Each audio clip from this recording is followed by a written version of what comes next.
Chapter 1. The Father's Choice. There are few tales in the grim annals of the 41st millennium more tragic than that of a father who stood before his fallen son with the power to end all suffering, yet chose mercy over justice. The smoke of war still hung heavy over the throne room of the vengeful spirit, where shadows danced with the light of burning worlds visible through the great viewport. Here, in this chamber of brass and bone, the fate of humanity would be decided not by the clash of armies, but by the weight of love against duty. But imagine for a moment if destiny bent in another direction. Imagine if the master of mankind, the emperor of 10,000 years, looked upon his most beloved son and saw not the architect of heresy, but the broken child he had once lifted from the ashes of Chthoniya. The emperor entered the throne room with measured steps, his golden form blazing with psychic fire that cast harsh shadows across the corrupted walls. Each footfall echoed like thunder in the vast chamber, where demon-forged iron twisted into blasphemous shapes, and the very air reeked of warp taint. Before him, sprawled upon the dark marble floor, lay the broken form of Sanguinius, the Pure. The angel's white wings were torn and blooded, his perfect face frozen in an expression of sorrow rather than pain. Even in death, the Primarch of the Blood Angels retained his nobility, his sacrifice writ large upon features that had once inspired hope across 1,000,000 worlds.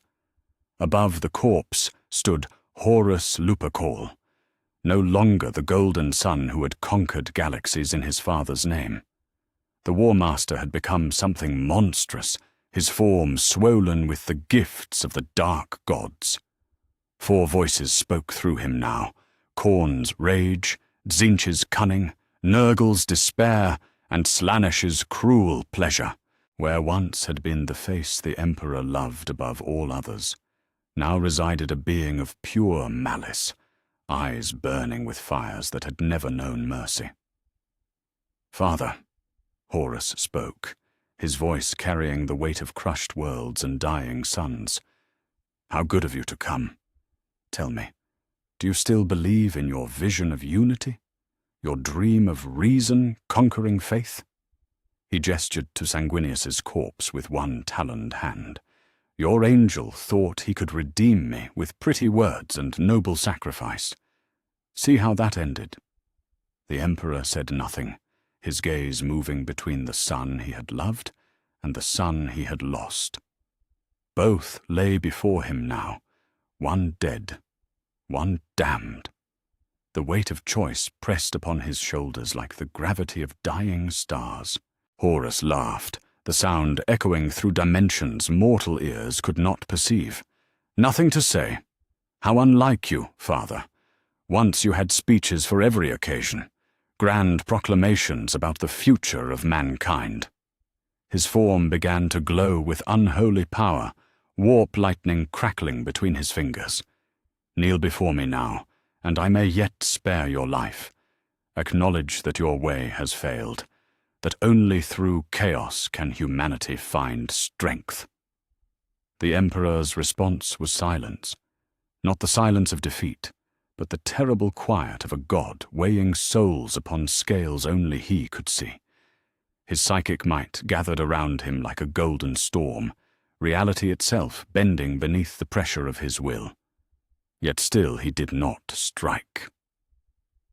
"No," Horus snarled, his patience finally breaking. "Then die as your dream dies." The War Master hurled bolts of demonic lightning with the force of collapsing suns. The Emperor raised his hand, and the attacks dissolved against barriers of pure will, but the effort cost him. Golden blood began to seep from wounds that opened along his perfect form, each drop carrying the weight of 1,000,000,000,000 prayers. Horus pressed his attack, each blow carrying the fury of 4 gods and the rage of a son who had convinced himself he was unloved. The duel that followed, shook the very foundations of reality. Horus, empowered by forces that had existed since the dawn of emotion, struck with weapons that could carve through the heart of stars.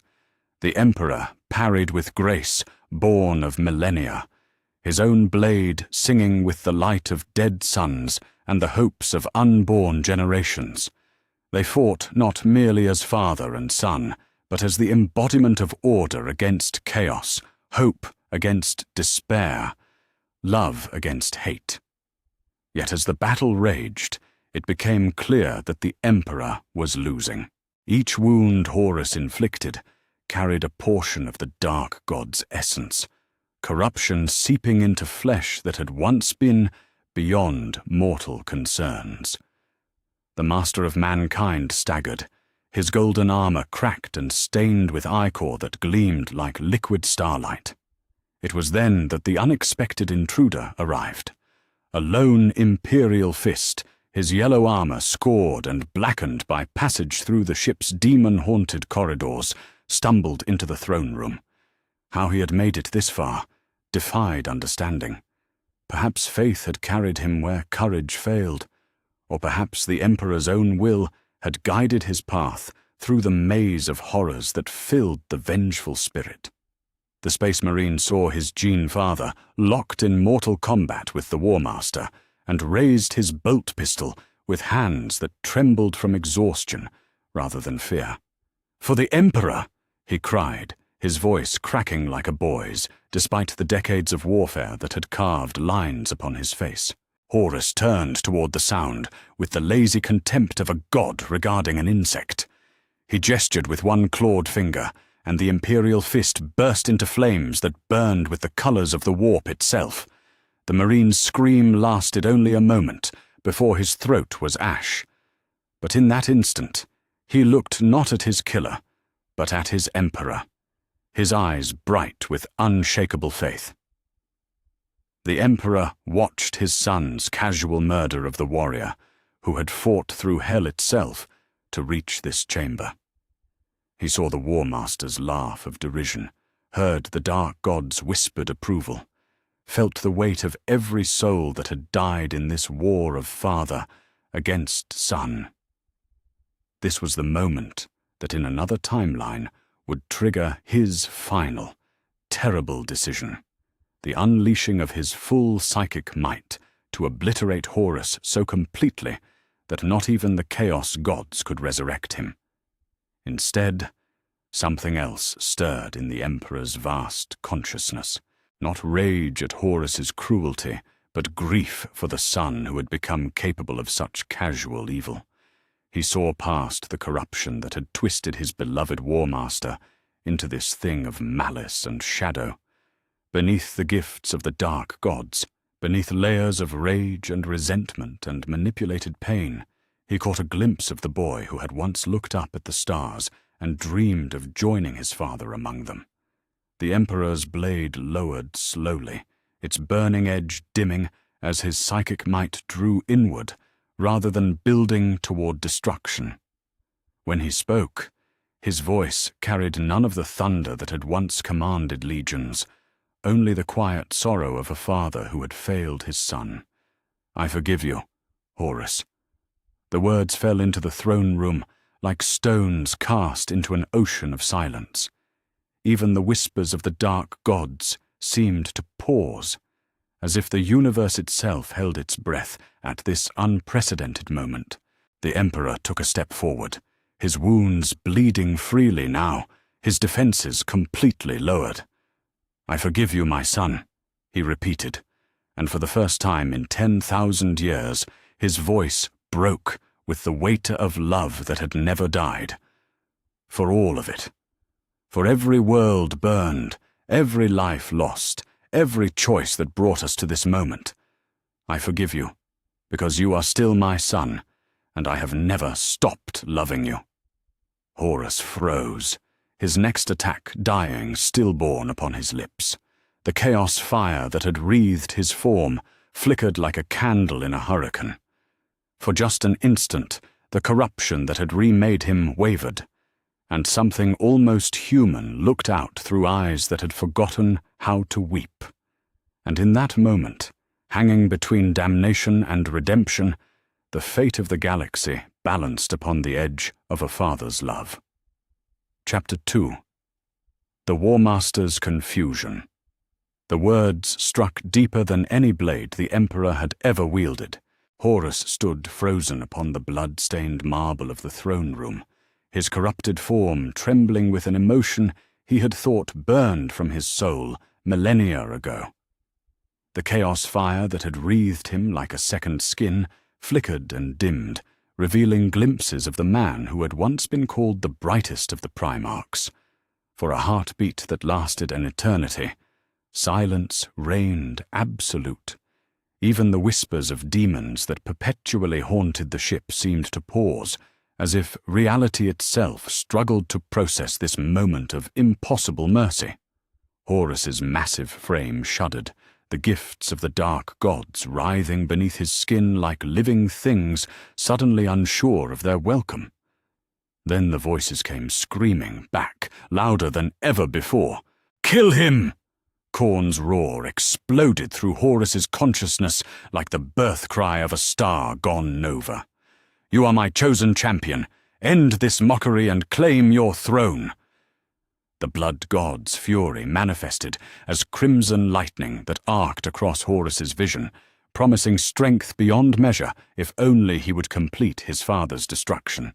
Dazinch's laughter followed, crystalline and mocking. "Do you see how he manipulates you still?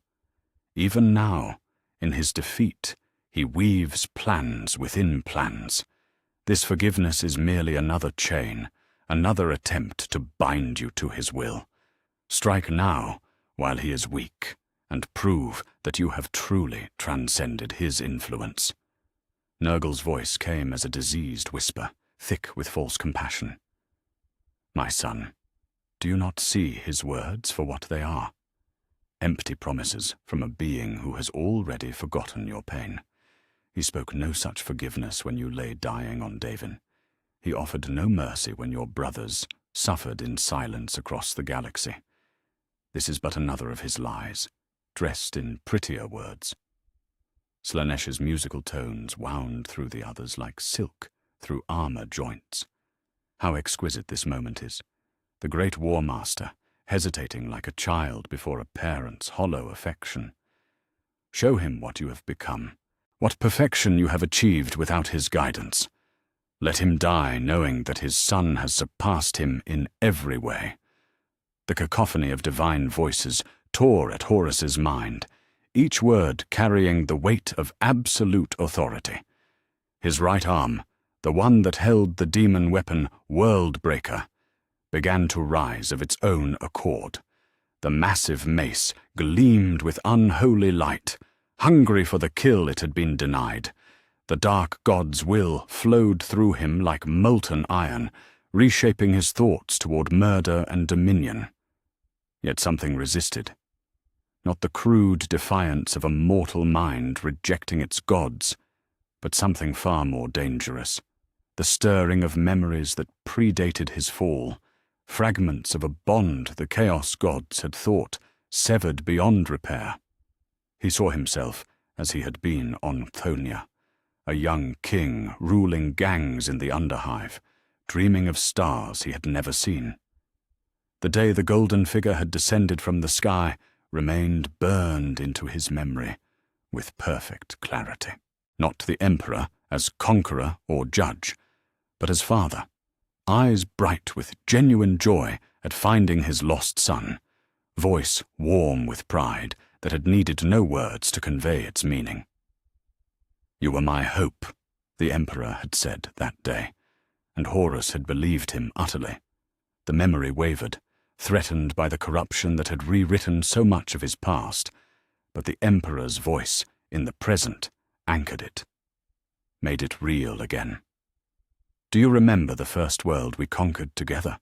the Master of Mankind asked, his tone carrying none of the thunder that had once commanded galaxies, only the quiet intimacy of a father speaking to his son. "Proxima Tertius. You insisted on leading the assault yourself, though the orbital defenses could have burned a dozen lesser warriors to ash. Horus's vision blurred as the memory surfaced unbidden. He had been eager to prove himself, to show that the Emperor's faith in him was not misplaced. The fortress world had been a maze of killing fields and automated death, but he had carved through it all with the unstoppable fury of youth. When the dust settled, he had stood before the defeated enemy commander, bloodied but victorious, and turned to see his father watching with an expression of such pride that it had made his superhuman heart race. "I taught you the importance of honor in victory that day," the Emperor continued, his golden form beginning to dim as blood loss took its toll. "How to be merciful to the defeated, how to turn enemies into allies through strength tempered by wisdom. You listened so intently, my son. You wanted so desperately to be worthy of the trust I placed in you." "Stop," Horus whispered, the word torn from his throat like a prayer or a curse. His free hand clutched at his skull as conflicting impulses warred within him. Kill the Emperor and claim his destiny as the master of humanity. Embrace the father who had shaped him from a gang lord into a general of unparalleled skill. The dark gods screamed their fury at his hesitation, pouring more of their essence into him in a desperate attempt to drown out the Emperor's words. Horus's form swelled with additional corruption, his flesh bubbling and reshaping itself into configurations that hurt to perceive. Horns erupted from his skull, while his eyes blazed with the fires of the warp itself. Yet still the memories came. The day he had been named War Master flashed before his eyes with painful clarity. Standing before his brothers, feeling the weight of the Emperor's trust settle upon his shoulders like a mantle of stars, the pride in his father's voice as he proclaimed Horus the greatest of his sons, the one worthy to lead the great crusade to its ultimate victory. Lunar wolves cheering his name, while Sanguinius smiled, and even Rogel Dawn nodded his approval. "I was proud of you that day beyond all measure," the Emperor said, as if reading the memories that played across Horus's tortured features. "Not because you were strong, though you were. Not because you were brilliant, though few could match your strategic mind. I was proud because you were mine, my son. My greatest achievement not as a conqueror or a scientist, but as a father." The word hit Horus like a physical blow. Father. Not the Emperor, not the master of mankind, not the cold tyrant that chaos had painted in his mind for so long.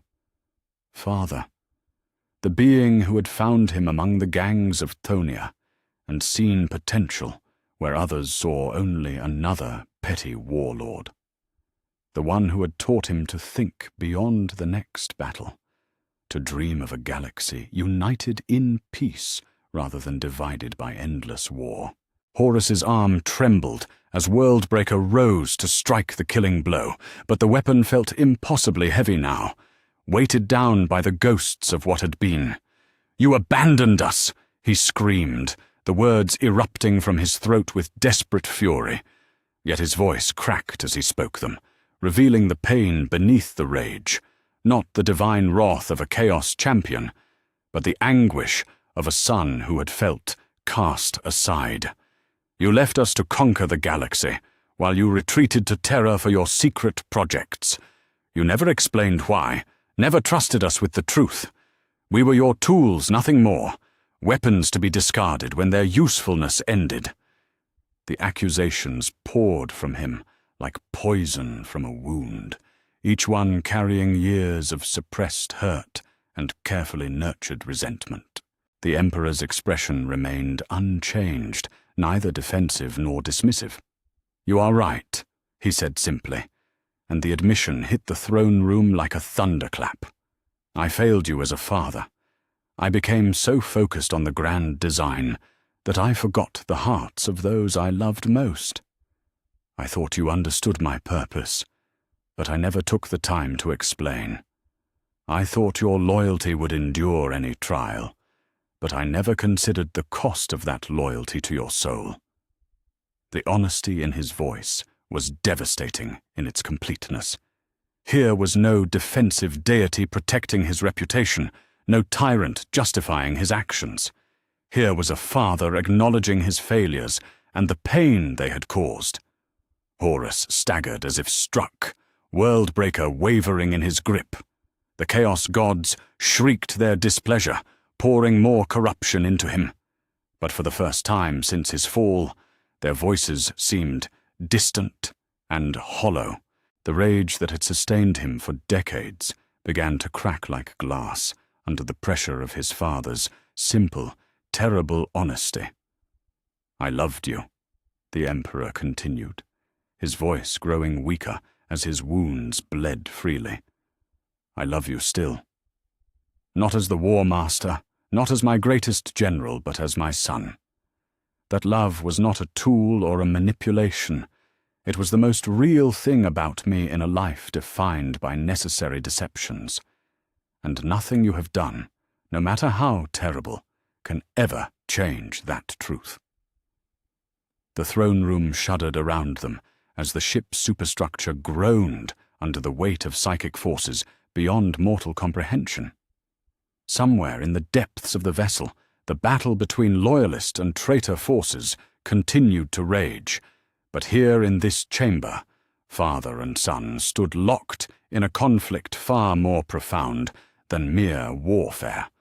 Horus raised Worldbreaker high, gathering the strength for a blow that would shatter the Emperor's skull and claim final victory for Chaos. His corrupted form blazed with unholy power, the gifts of 4 gods focused into a single moment of absolute destruction.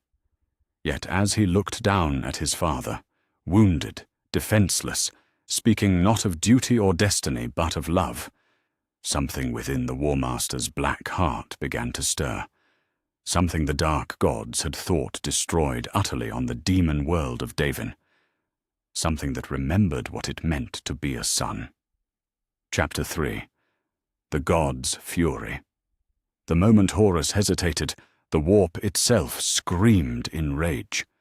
The throne room of the vengeful spirit had been a place of shadow and brass, but now it became something far more terrible, a battleground where gods themselves fought for the soul of a single being. Reality twisted and buckled under the weight of divine fury as the dark gods realized that their greatest champion teetered on the edge of an unthinkable betrayal. Khorne was the first to manifest directly, his presence erupting into the chamber like the birth of a new star dedicated to slaughter. The blood god appeared not as a physical form, but as pure wrath given substance, a towering shadow of brass and flame that dwarfed even Horus's corrupted bulk. When he spoke, his voice carried the weight of every drop of blood spilled since the first murder, every scream of rage that had ever echoed across a battlefield. "You dare hesitate, my chosen!" The words tore through dimensions, shattering the viewport and causing cracks to spider across the throne room's armored walls. "I have given you strength beyond measure. I have made you the avatar of war itself, and you would throw that aside for the mewling words of a dying tyrant?" The blood god's rage manifested as crimson lightning that arced between his fingers, each bolt carrying enough destructive force to level cities. "Kill him now! Take his skull for my throne! Prove that you are worthy of the power I have bestowed upon you!" Yet even as Khorne raged, Tzeentch's presence slithered into the chamber like smoke given thought and malice. The Changer of Ways appeared as a shifting kaleidoscope of possibility, his form constantly remaking itself as plans within plans unfolded in his wake. When he laughed, the sound carried the mockery of 1,000 futures that would never come to pass.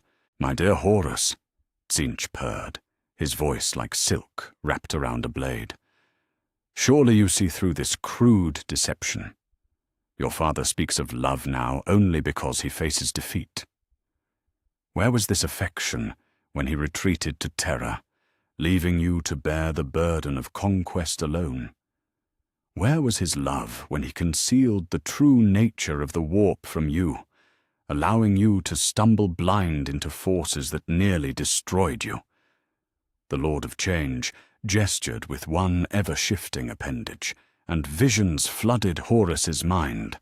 The Emperor working in secret laboratories beneath the Himalaysian mountains, creating the Primarchs not as sons, but as tools.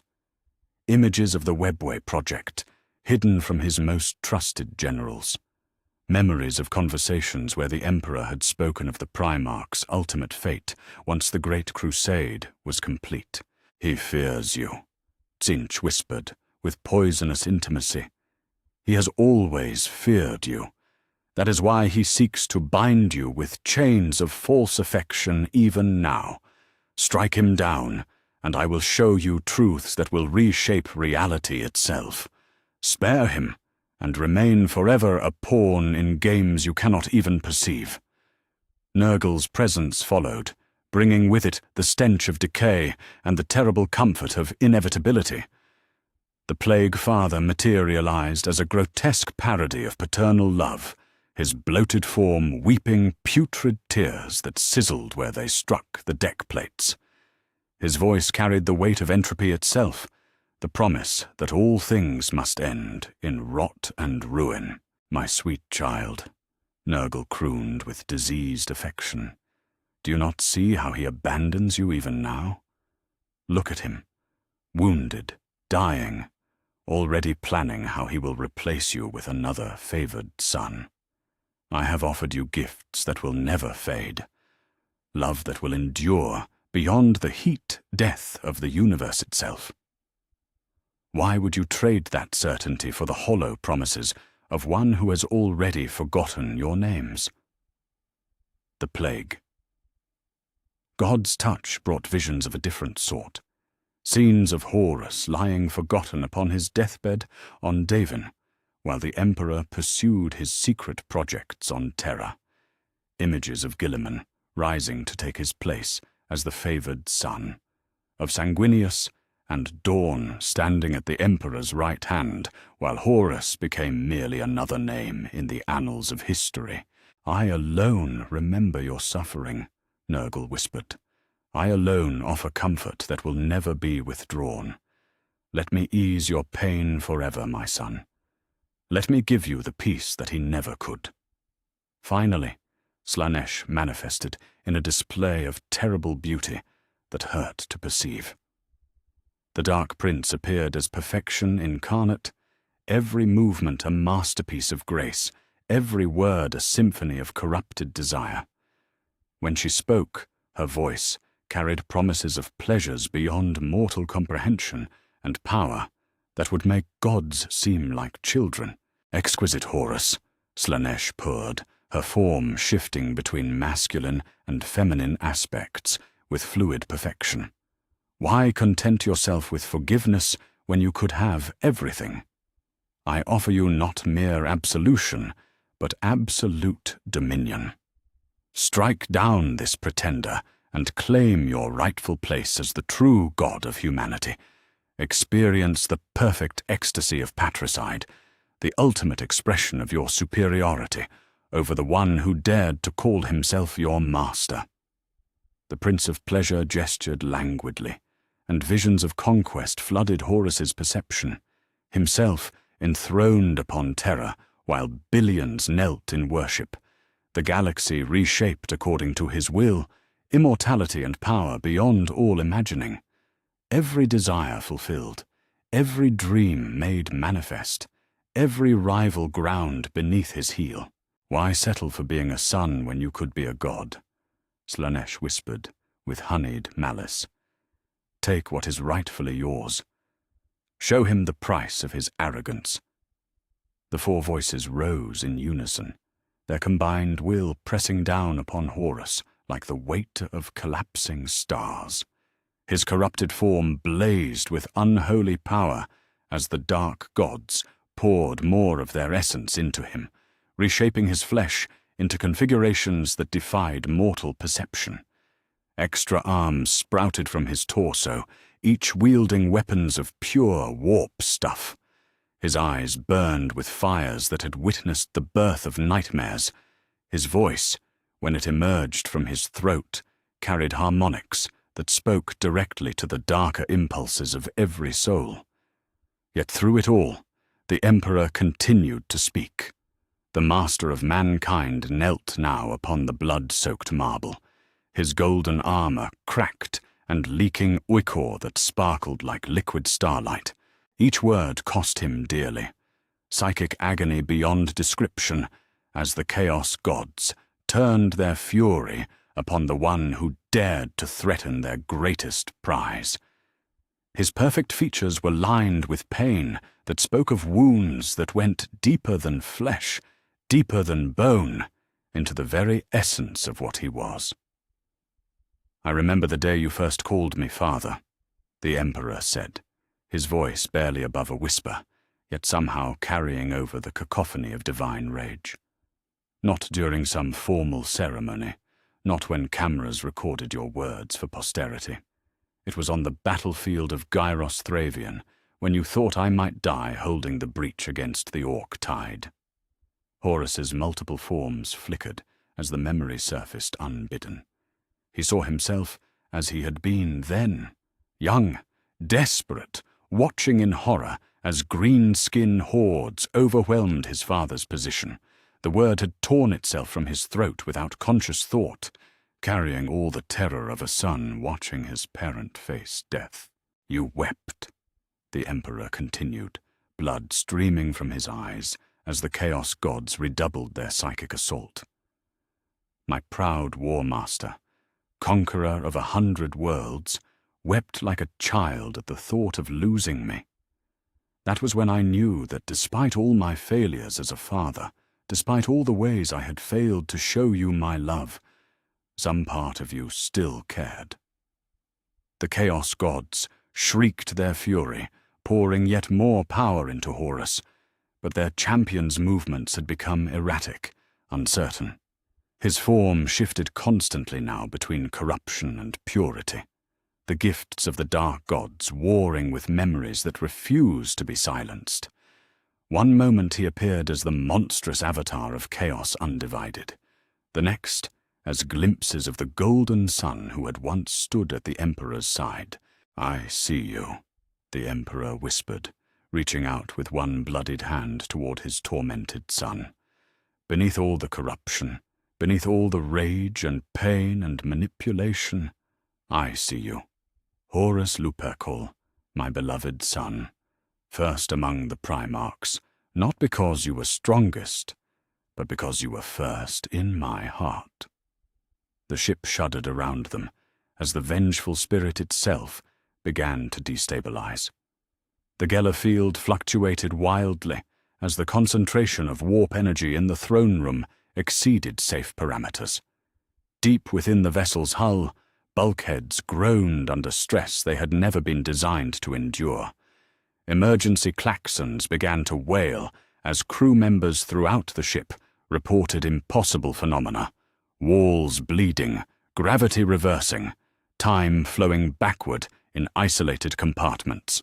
On the bridge, Fulgrim felt the disturbance through his demon-enhanced senses and turned from the tactical displays with a snarl of annoyance. "What is that fool Horus doing up there?" the Phoenician muttered, his perfect features marred by irritation. "If he cannot complete one simple kill, perhaps I should finish this myself." In the ship's lower decks, Angron paused mid-slaughter as the psychic shockwaves washed over him. The Red Angel's perpetual rage faltered for an instant, replaced by something approaching confusion. Through the haze of perpetual fury that defined his existence, he sensed something he had not felt since before: the butcher's nails, the possibility of peace.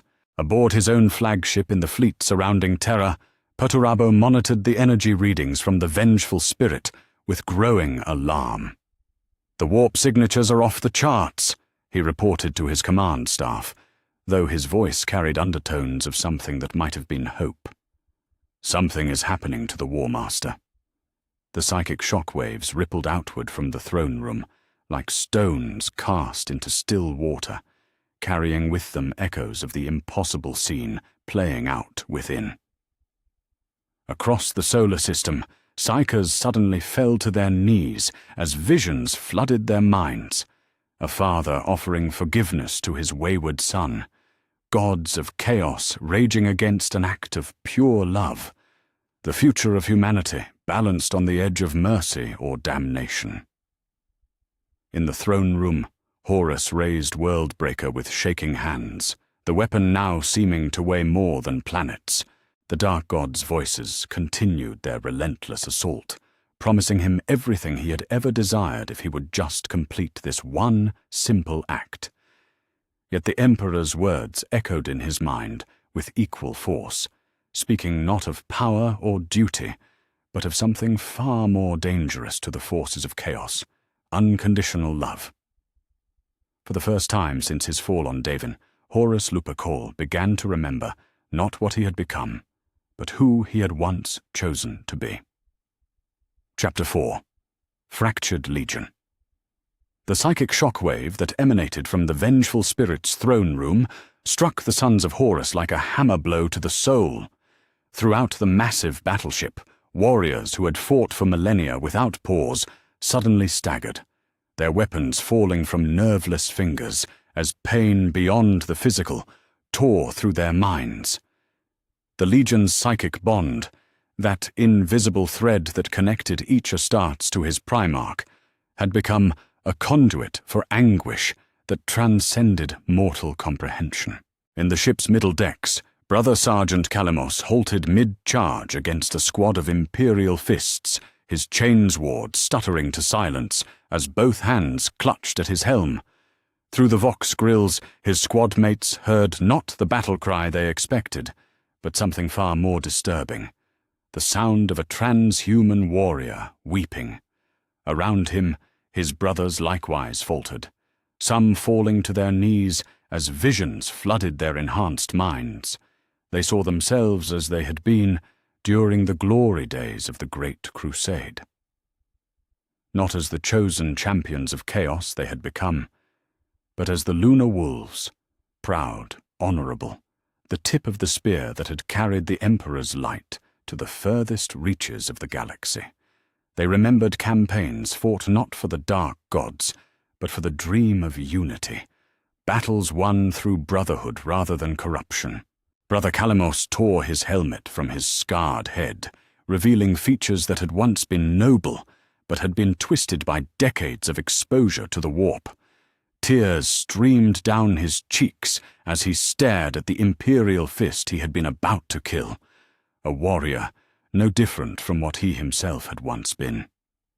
"What have we become?" he whispered, the words carrying all the weight of a soul, realizing the depths of its own damnation. Across the ship, similar scenes played out with increasing frequency. In the gun decks, artillery crews abandoned their stations as memories of honor warred with the corruption that had redefined their purpose. Some tore the 8-pointed stars from their armor with bleeding fingers, while others simply stood frozen, trapped between two incompatible versions of themselves. The Imperial fist defenders, veteran warriors all, recognized opportunity when it presented itself.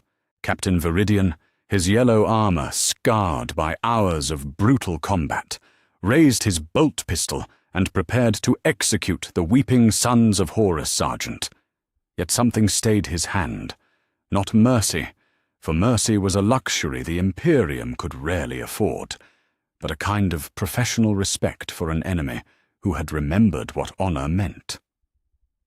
"Stand down, brother," Viridian commanded his own squad, his voice carrying across the suddenly quiet battlefield. "Let them remember what they've lost. Perhaps that pain will serve justice better than our bolters." In the depths of the ship, Ezekiel Abaddon felt his Primarch's torment as a physical agony that brought him to his knees in the middle of the command bunker. The first captain of the Sons of Horus was a warrior who had never shown weakness, who had carved his legend through countless battles against the enemies of the War Master. Now he knelt upon the deck plates, his topknot falling across his scarred features, as something that might have been doubt crept into his iron certainty. "My lord," he gasped, speaking not to any present authority, but to the distant figure of the War Master. Through their shared bond, Abaddon could sense the conflict raging in the throne room, not merely the battle between Emperor and Horus, but the far more dangerous war being fought for his Gene Father's soul. The memories came unbidden, as they did for all his brothers throughout the ship. Abaddon saw himself as he had been when the Legion still bore the name Lunar Wolves, when Horus Lupercal had been not a champion of chaos, but the brightest hope of the Great Crusade. He remembered the pride he had felt serving such a leader, the absolute certainty that they fought for something greater than mere conquest. "We were the best of them," Abaddon whispered to the empty bunker, his voice breaking on words that had once been boast but now sounded like eulogy. "We were the Emperor's chosen, and we threw it all away." Yet even as doubt consumed him, loyalty, that most fundamental aspect of his character, reasserted itself. His Primarch was in pain, was under attack from forces that Abaddon's warrior's mind could barely comprehend. Whatever was happening in that throne room, his duty was clear. "To me, Sons of Horus!" Abaddon's voice carried through the ship's Vox network, cutting through the psychic static that had disrupted communications. "Your War Master calls. Form ranks and advance to the throne room. Any who stand in our way, die." The response was immediate but fractured. Some squads answered with the old Lunar Wolves' battle cry, their voices strong with renewed purpose. Others responded with the blasphemous chants of chaos, their corruption too deep to be shaken by mere memory. Most disturbing of all were those who answered with silence, warriors torn between two incompatible loyalties, paralyzed by the weight of choice. Abaddon gathered what forces he could and began the long ascent through the ship's twisted corridors toward the throne room. With each step, the psychic pressure increased, reality growing more fluid as they approached the epicenter of divine conflict. Some of his warriors fell behind, overwhelmed by visions of what they had been and what they had become. Others pressed forward with grim determination, their loyalty to their Primarch transcending questions of right and wrong. They were not the only ones moving through the ship with deadly purpose. In the uppermost levels, where the boundaries between real space and the Imperium grew thin, another presence stirred. Fulgrim, the Phoenician, the demon prince, who had once been called the most perfect of the Emperor's sons, felt the disturbance in the warp and moved to investigate. The creature that had once been the Primarch of the Emperor's children flowed rather than walked through the corridors, his demonic form shifting between states of matter as whim dictated. Where Horus had become a champion of chaos undivided, Fulgrim had given himself entirely to Slaanesh, trading his humanity for power that transcended mortal understanding. Yet something of his old self remained, enough to feel concern for his brother's apparent weakness. "Horus," Fulgrim murmured as he approached the throne room, his voice carrying harmonics that spoke directly to the pleasure centers of mortal minds. "What game are you playing now? This is not the time for hesitation or sentiment. The Emperor lies within our grasp, and you waste time with, what? Conversation?" The demon prince could sense the presence of the other chaos gods in the throne room, their essence thick as honey in the air. Yet something else was there too, something that made his perfect features twist in disgust. Hope. The most dangerous emotion in the galaxy, the one thing that could make mortals resist corruption, even unto death. "I will not allow you to fail us now, brother," Fulgrim whispered, his form solidifying as he prepared to enter the chamber. "If you cannot complete your destiny, then I shall complete it for you." Beyond the vengeful spirit, across the void that separated the ship from Terra, other forces took note of the disturbance. On the bridge of the phalanx, Rogel Dawn stood before the great viewport, with his hands clasped behind his back, watching the massive traitor flagship with calculating eyes. The Primarch of the Imperial Fists was a being for whom duty came before all other considerations. Duty to the Emperor, to the Imperium, to the survival of humanity itself. "My lord," Captain Fafnir approached with evident reluctance, his yellow armor bearing the scars of countless engagements. "Our augurs detect massive energy fluctuations from the vengeful spirit. The ship's Geller field is destabilizing. If we fired upon it now—" Dawn raised one gauntleted hand, silencing his subordinates' words before they could fully form. The Lord of the 7th Legion understood the tactical situation as clearly as any being alive. The vengeful spirit was vulnerable, its defenses compromised by whatever was occurring within its throne room. A concentrated barrage from the phalanx could potentially destroy the ship and end the siege of Terra in a single stroke. Yet the Emperor was aboard that vessel. His father, his creator, the being to whom Dawn owed everything he was or had ever been. The thought of firing upon a ship that contained the master of mankind was almost unbearable, even if that ship belonged to the enemy. "My lord," Captain Fafnir pressed gently, "if the Emperor were here, what would he command us to do?" Dawn turned from the viewport to fix his subordinate with a stare that could have melted plasteel. When he spoke, his voice carried the weight of absolute certainty. He would command us to do our duty, regardless of the cost to ourselves or to him. He would order us to fire upon that ship, if it meant saving Terra and the Imperium. The silence that followed stretched for long heartbeats as Dawn wrestled with the implications of his own words. Finally, the Praetorian of Terra turned back to the viewport, his expression unreadable behind his impassive features. "Continue monitoring," he commanded. "Be ready to fire on my order. But not yet. Not while there remains any hope that our father might yet emerge victorious." On Terra itself, in the deepest vaults beneath the Himalaysian mountains, Malkador the Sigillite felt the tremors in the warp that spoke of cosmic forces in upheaval. The ancient Psyker knelt before the golden throne, his frail human form dwarfed by the massive psychic amplification device, yet somehow managing to maintain the barrier that kept humanity's enemies from pouring through the half-completed webway gate. Each psychic shockwave from the vengeful spirit sent waves of agony through his already tortured consciousness. Yet beneath the pain, Malkador sensed something that made his ancient heart race with possibilities he dared not voice. The Emperor's psychic presence, always brilliant and terrible, had taken on new harmonics, not of rage or righteous fury, but of something far more dangerous to the forces of chaos. Love. Unconditional, paternal love offered without expectation of return. "Old friend," Malkador whispered to the empty chamber, his words directed toward the distant figure of his oldest companion. "What gamble have you chosen to make? And what price will we all pay if you are wrong?" In the throne room of the vengeful spirit, as gods raged and father pleaded with son, the fate of the galaxy balanced upon the edge of forgiveness.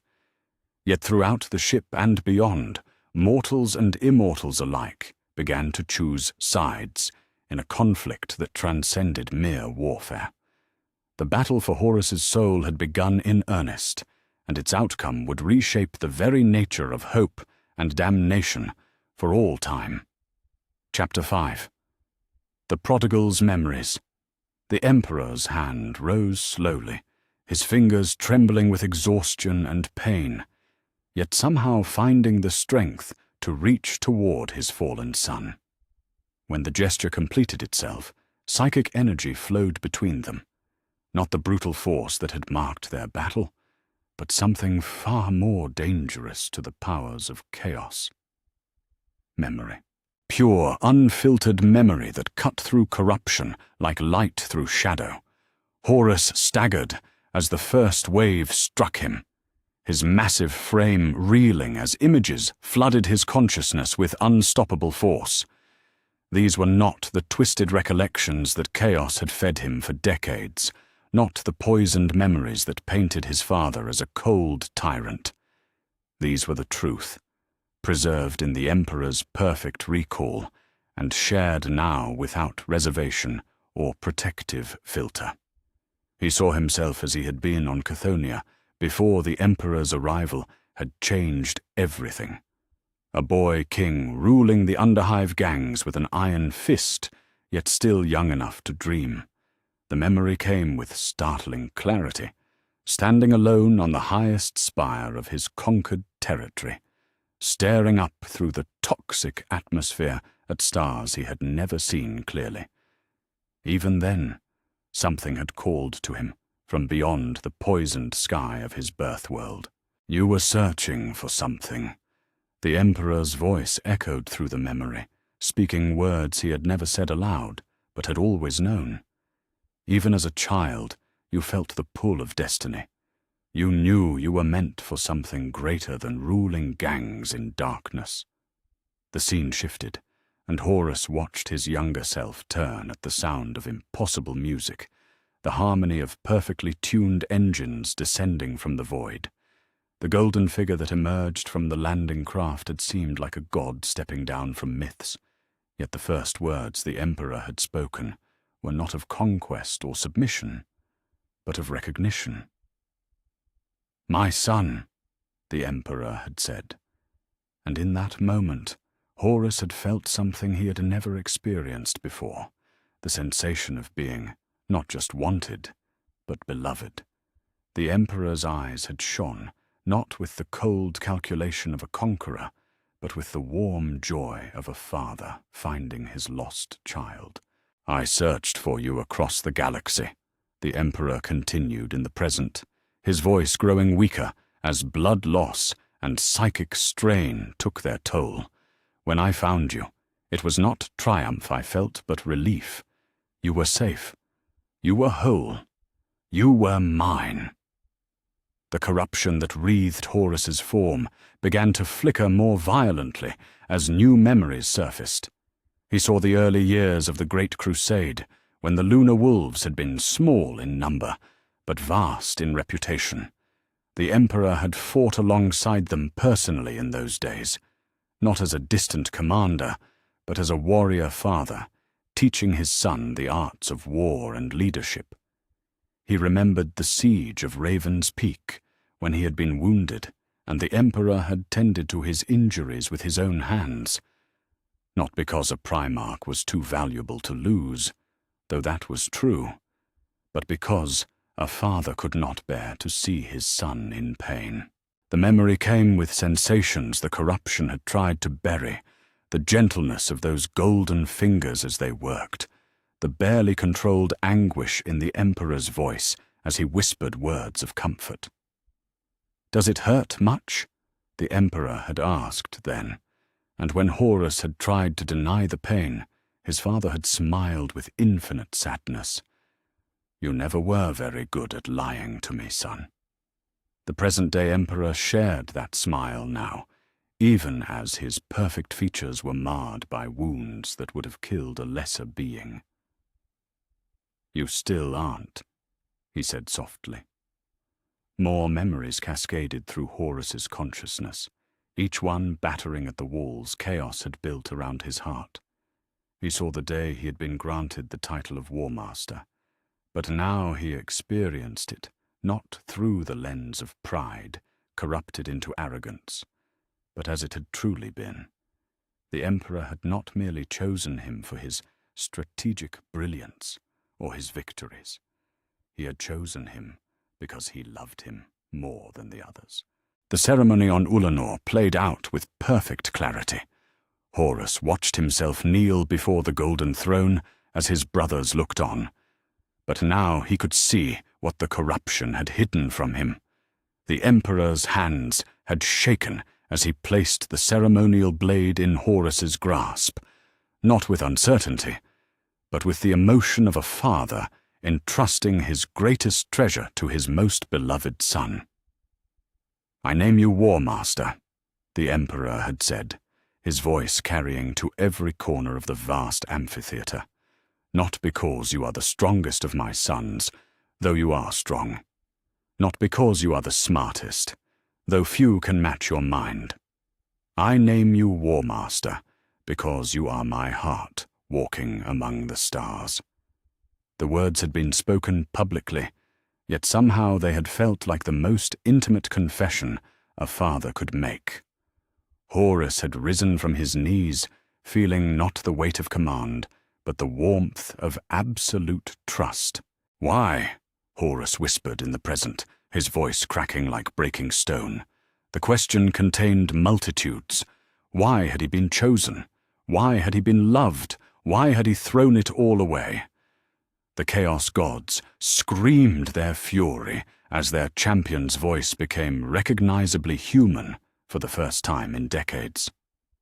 "Because you were my hope," the Emperor answered, the same words he had spoken on that distant day when he had first found his son among the gangs of Chthoniya. "Because when I looked at you, I saw not what humanity was, but what it could become." The memories came faster now, a torrent of truth that no amount of corruption could fully stem. Horus saw quiet moments that had somehow meant more than grand victories, conversations with the Emperor during the long voyages between star systems, discussions of philosophy, and dreams that had shaped both father and son. He remembered the first time he had made the Emperor laugh, a moment of genuine joy that had lit up the command bridge of the Bucephalus like a second sun. He saw his conversations with Sanguinius during the later years of the Crusade, when the angel had tried to warn him about the darkness that was growing in his heart. His brother's perfect features had been marked by sorrow, as he spoke words that now rang with prophetic truth. "Father loves you most of all," Sanguinius had said, his voice carrying the musical quality that could calm even the most savage beast. "Sometimes I think he loves you too much. It blinds him to the possibility that love itself could become a weakness if it is not tempered with wisdom." "What are you trying to tell me, brother?" Horus had asked, though part of him had already known that the greatest love can become the deepest wound if it is betrayed, Sanguinius had replied, and that our father's heart is more fragile than any of us realize. In the present, Horus looked upon Sanguinius's corpse and felt the weight of prophecy fulfilled in the cruelest possible way. His brother had been right, as angels so often were. The Emperor's love had indeed become a weakness, not because it made him soft, but because it made him vulnerable to the one pain that could truly break him. "I'm sorry," Horus whispered, and the words emerged not in the blasphemous tongues of chaos, but in Gothic, spoken as a son to his father. "I'm so sorry. I wanted to be worthy of you. I wanted to prove that your faith in me wasn't misplaced. But the more you trusted me, the more terrified I became that I would disappoint you." The corruption around him began to crack visibly, like ice subjected to sudden heat. Beneath the layers of warp taint and demonic gifts, something human struggled to emerge. His features, so long twisted into inhuman configurations, began to shift toward their original form. The extra arms that chaos had granted him withered and fell away, leaving behind the body of a man, rather than a monster. "You never disappointed me," the Emperor said, his voice growing fainter as his strength ebbed away. "Not when you made mistakes. Not when you questioned my decisions. Not even when you turned against me." The only way you could truly disappoint me would be to give up on yourself entirely. The Chaos Gods felt the shift in their champion and reacted with desperate fury. They had invested too much in Horus's corruption to lose him now, especially to something as pathetic as forgiveness. Fresh waves of warp energy poured into the throne room, seeking to drown the growing spark of redemption in an ocean of malevolent power. Khorne's rage manifested as physical pain that tore through both father and son. The blood god's fury at this display of weakness was so great that reality itself began to bleed around them. Tzeentch wove new lies and half-truths, trying to convince Horus that the memories were just another form of manipulation. Nurgle whispered that redemption was impossible, that the corruption had gone too deep to ever be cleansed. Slaanesh offered the intoxicating promise that power was better than love, that a god needed no father's approval. The psychic assault was devastating. Both Emperor and Horus cried out as forces beyond mortal comprehension tore at their minds and souls. The Emperor's golden form grew dimmer as his strength was sapped by the effort of maintaining the memory bridge against divine opposition. Horus's partially restored features began to twist again as the dark gods fought to reclaim their prize. Yet through it all, the memories continued to flow. The Emperor had committed his remaining strength to this one desperate gambit, burning away his own life force to give his son one chance at redemption. Each shared recollection was paid for in blood and pain, but also in the currency of love so pure that even gods could not completely corrupt it. "I wanted to make you proud," Horus gasped, his voice fluctuating between human speech and inhuman growl, as the battle for his soul raged on multiple levels. "Everything I did, every victory, every conquest, it was all to prove that I was worthy of being called your son." The Emperor's response was not words, but a final, desperate sharing. The memory of the moment when he had first held Horus as an infant in the gene labs beneath the Himalaysian mountains. The love that had filled his heart in that instant was absolute and unconditional, unmarred by any concern for worthiness or performance. It was the love of a father for his child, simple and pure and eternal. "You were always worthy," the Emperor whispered, and the words carried the weight of absolute truth. "From the moment I made you, you were worthy. Nothing you could ever do could change that." In the throne room of the vengeful spirit, as gods raged and reality fractured, a son finally understood that he had always been loved. The question now was whether love would prove stronger than the corruption that had claimed him, or whether even redemption could come too late to save them all. Chapter 6. The siege hangs in balance. Across the solar system, reality itself held its breath as the fate of the galaxy balanced upon the edge of forgiveness. What had begun as a personal confrontation between father and son had become something far greater, a cosmic fulcrum upon which the future of humanity would turn. Every soul blessed or cursed with psychic sensitivity felt the tremors emanating from the vengeful spirit, though few understood what they witnessed. On Terra, in the deepest vaults beneath the Himalaysian mountains, Malkador the Sigillite endured torments that would have shattered lesser minds. The ancient Psyker knelt before the golden throne, his frail human form dwarfed by the massive psychic amplification device, yet somehow managing to maintain the barriers that kept humanity's greatest enemies at bay. Each pulse from the half-completed webway gate sent daggers of agony through his consciousness. But these familiar pains paled beside the new disturbance that rippled through the warp.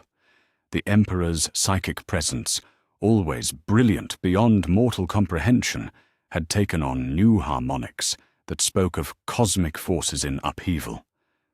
Malcador could sense his oldest friend's desperate gambit playing out in the void above Terra, could feel the terrible cost of each memory shared with the fallen War Master.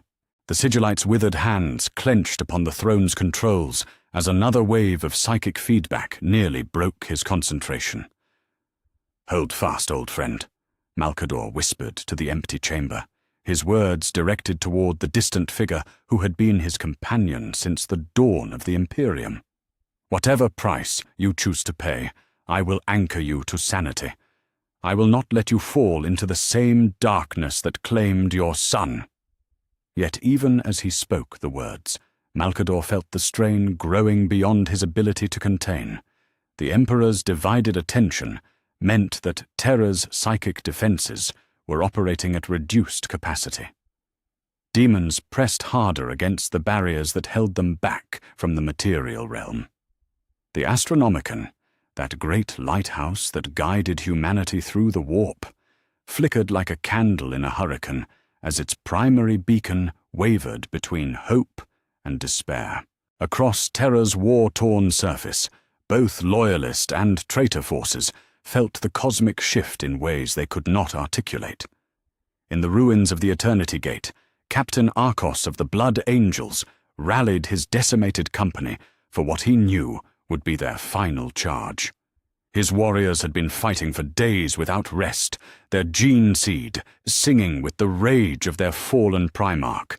Yet now something else stirred within their superhuman hearts. "Brothers!" Arcos called out over the thunder of artillery and the screams of the dying. "Do you feel it? Something has changed in the void above us. Our father's sacrifice was not in vain. Hope yet lives." The words emerged from his lips without conscious thought, carrying conviction that transcended rational analysis. The Blood Angels responded with a battle cry that echoed across the shattered cityscape. They had felt it too, that subtle shift in the psychic atmosphere that spoke of possibilities they dared not name.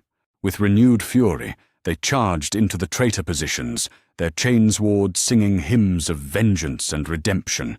The Imperial fists fighting in the outer defenses experienced a similar phenomenon. Brother Sergeant Thane paused in his reload to stare up at the distant shape of the vengeful spirit, his scarred features reflecting an emotion he had not felt since the siege began. "Something stirs," he murmured to his squad, his voice carrying the weight of prophecy. "The Emperor fights, not just for victory, but for the soul of his son." The effect upon the traitor forces was more complex, their reactions shaped by decades of corruption and carefully nurtured hatred. Yet even among the fallen, cracks began to appear in their absolute certainty. In the trenches before the ultimate wall, a squad of word-bearers found themselves questioning the righteousness of their cause for the first time in centuries. Their sergeant, a veteran of Monarchia's burning, clutched his head as visions of a different future flickered through his enhanced consciousness. "The gods," he whispered, his voice thick with confusion. "The gods are screaming?" Similar scenes played out across the battle lines as the psychic shockwaves from the vengeful spirit rippled outward like stones cast into still water. Cultists who had worshipped the dark gods with fanatic devotion suddenly found themselves remembering the lives they had led before corruption claimed them. Some threw down their weapons and fled into the ruins, seeking shelter from a crisis of faith they could not understand. Others fought with increased desperation, clinging to their beliefs even as doubt gnawed at their hearts like acid. In the command bunkers beneath the Saturnine Gate, two of the traitor Primarchs felt the disturbance with particular acuity. Perturabo, the Iron Warrior who had broken countless worlds through siegecraft and bitter determination, stood before a tactical display showing the deployment of his forces across Terra's northern hemisphere.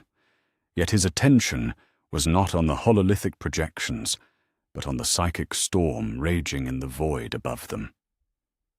"Something is wrong," the Lord of Iron muttered, his mechanical augmentations clicking as they processed data at superhuman speeds. The warp signatures from Horus's flagship are unlike anything in recorded precedent. Energy readings consistent with massive psychic upheaval. But the patterns... He paused, his scarred features reflecting uncertainty that had no place in his usual calculations. Mortarion stood beside his brother, the Death Lord's massive frame wreathed in the pestilent mists that had become his eternal companion since his surrender to Nurgle. Yet even the Plague God's gifts could not shield him from the cosmic disturbance emanating from the vengeful spirit. Through the psychic link that connected all the traitor Primarchs to their spiritual liege, he could sense something unprecedented occurring. "Horus wavers," Mortarion said, his voice carrying the weight of diseased certainty. "Our brother fights not just the Emperor but something else. Something that threatens everything we have built." The Death Lord's grip tightened upon silence, his massive scythe, as poisonous fog swirled around him with increased agitation. Perturabo turned from his tactical displays to fix his brother with a calculating stare.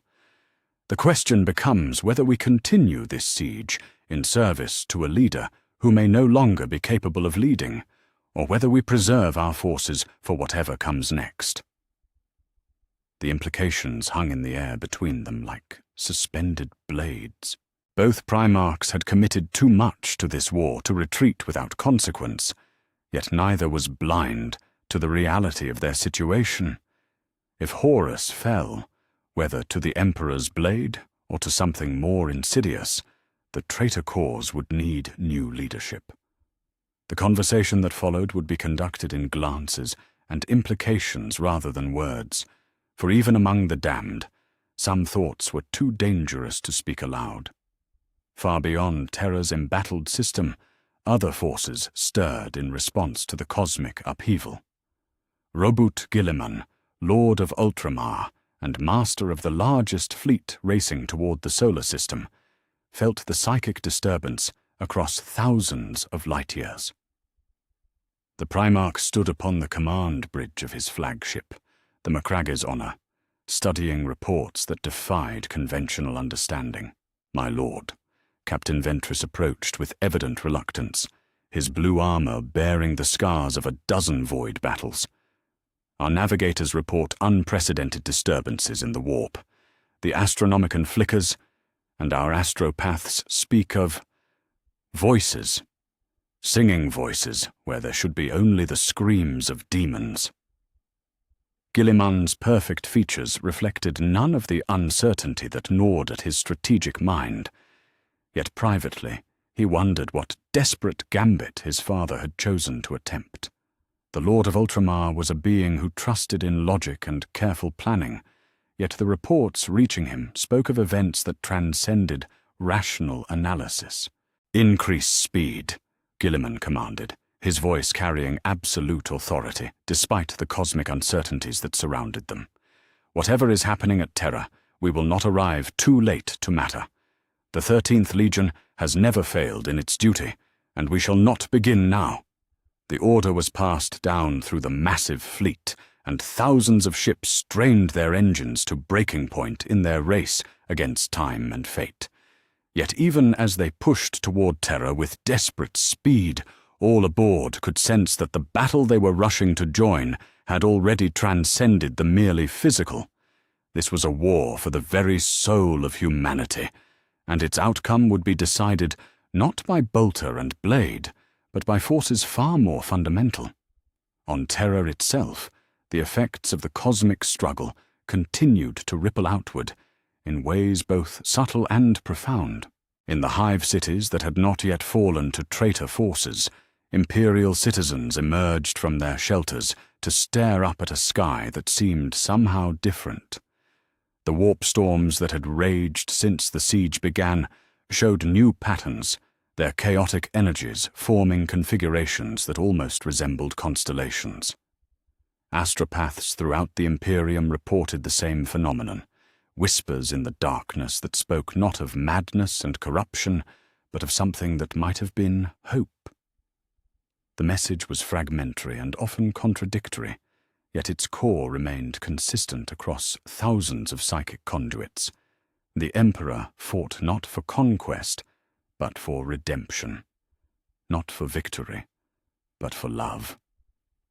In the outer system, First Captain Sigismund of the Imperial Fists commanded a strike force aboard the battle barge Eternal Crusader, leading a desperate attempt to reach the vengeful spirit before whatever was occurring in its throne room reached its conclusion. The Emperor's champion was a warrior who had never known doubt, whose blade had never failed to find its mark, yet now he found himself engaged in a race against forces beyond his understanding. "My lord," Sergeant Boreas reported from the tactical station, his voice tight with controlled urgency. The vengeful spirit's void shields continue to fluctuate.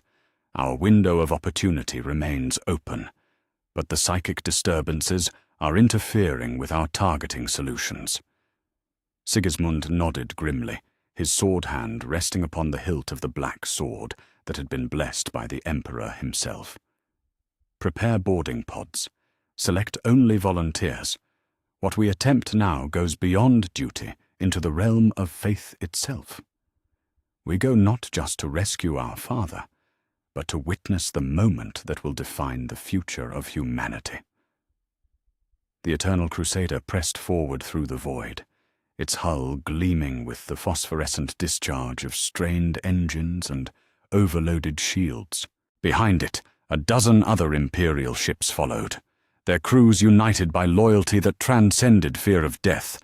They raced not just against time, but against the possibility that they would arrive too late to affect the outcome of the most important battle in human history. In the throne room of the vengeful spirit, as father and son struggled for redemption while gods raged around them, the entire galaxy held its breath. The siege that had begun as a war of conquest had become something far greater, a test of whether love could triumph over corruption, whether forgiveness could prove stronger than hatred. The answer hung suspended between hope and despair, waiting for a broken son to choose between the darkness that had claimed him and the light that his father still offered. Upon that choice would rest not just the fate of Terra, but the future of every human soul in the galaxy. Chapter 7. Brothers in Battle. The throne room doors burst inward, with a sound like reality itself tearing apart. Through the ruined portal strode Fulgrim, the Phoenician, no longer the perfect son who had once embodied the Emperor's vision of humanity's potential. The demon prince that entered the chamber was beauty twisted into horror, perfection corrupted into something that hurt mortal minds to perceive. His serpentine lower body coiled across the blood-slicked marble, while his torso retained the terrible magnificence that had once made him the most beloved of the Primarchs. "Brother," Fulgrim purred, his voice carrying harmonics that spoke directly to the pleasure and pain centers of every consciousness present. "What delightful theater I have stumbled upon. The great War Master, champion of chaos undivided, hesitating like a child before his father's disapproval." The demon prince's presence sent fresh waves of corruption rippling through the chamber. Where his form passed, the very air began to shift and change, reality bending to accommodate desires that transcended mortal understanding.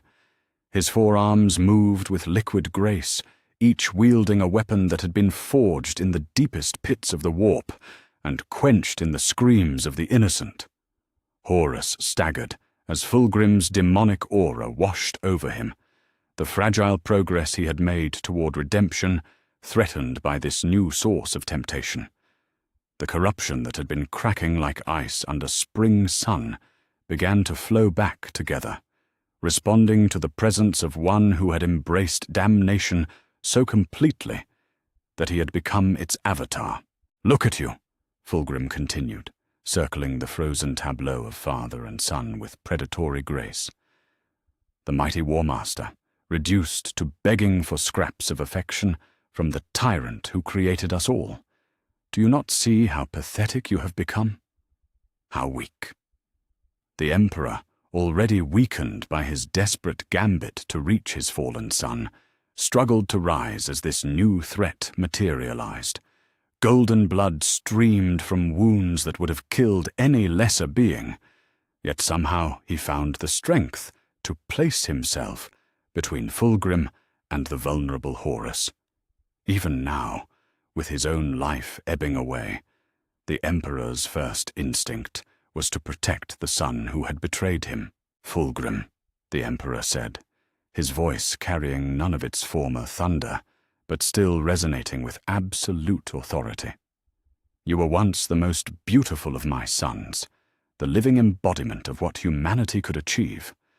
Look what you have become in service to powers that offer only corruption." The demon prince laughed, the sound like crystal breaking in perfect harmony. "Beautiful. Father, you wound me with such limitations. I have transcended beauty, transcended perfection itself. I am become art incarnate, sensation given form.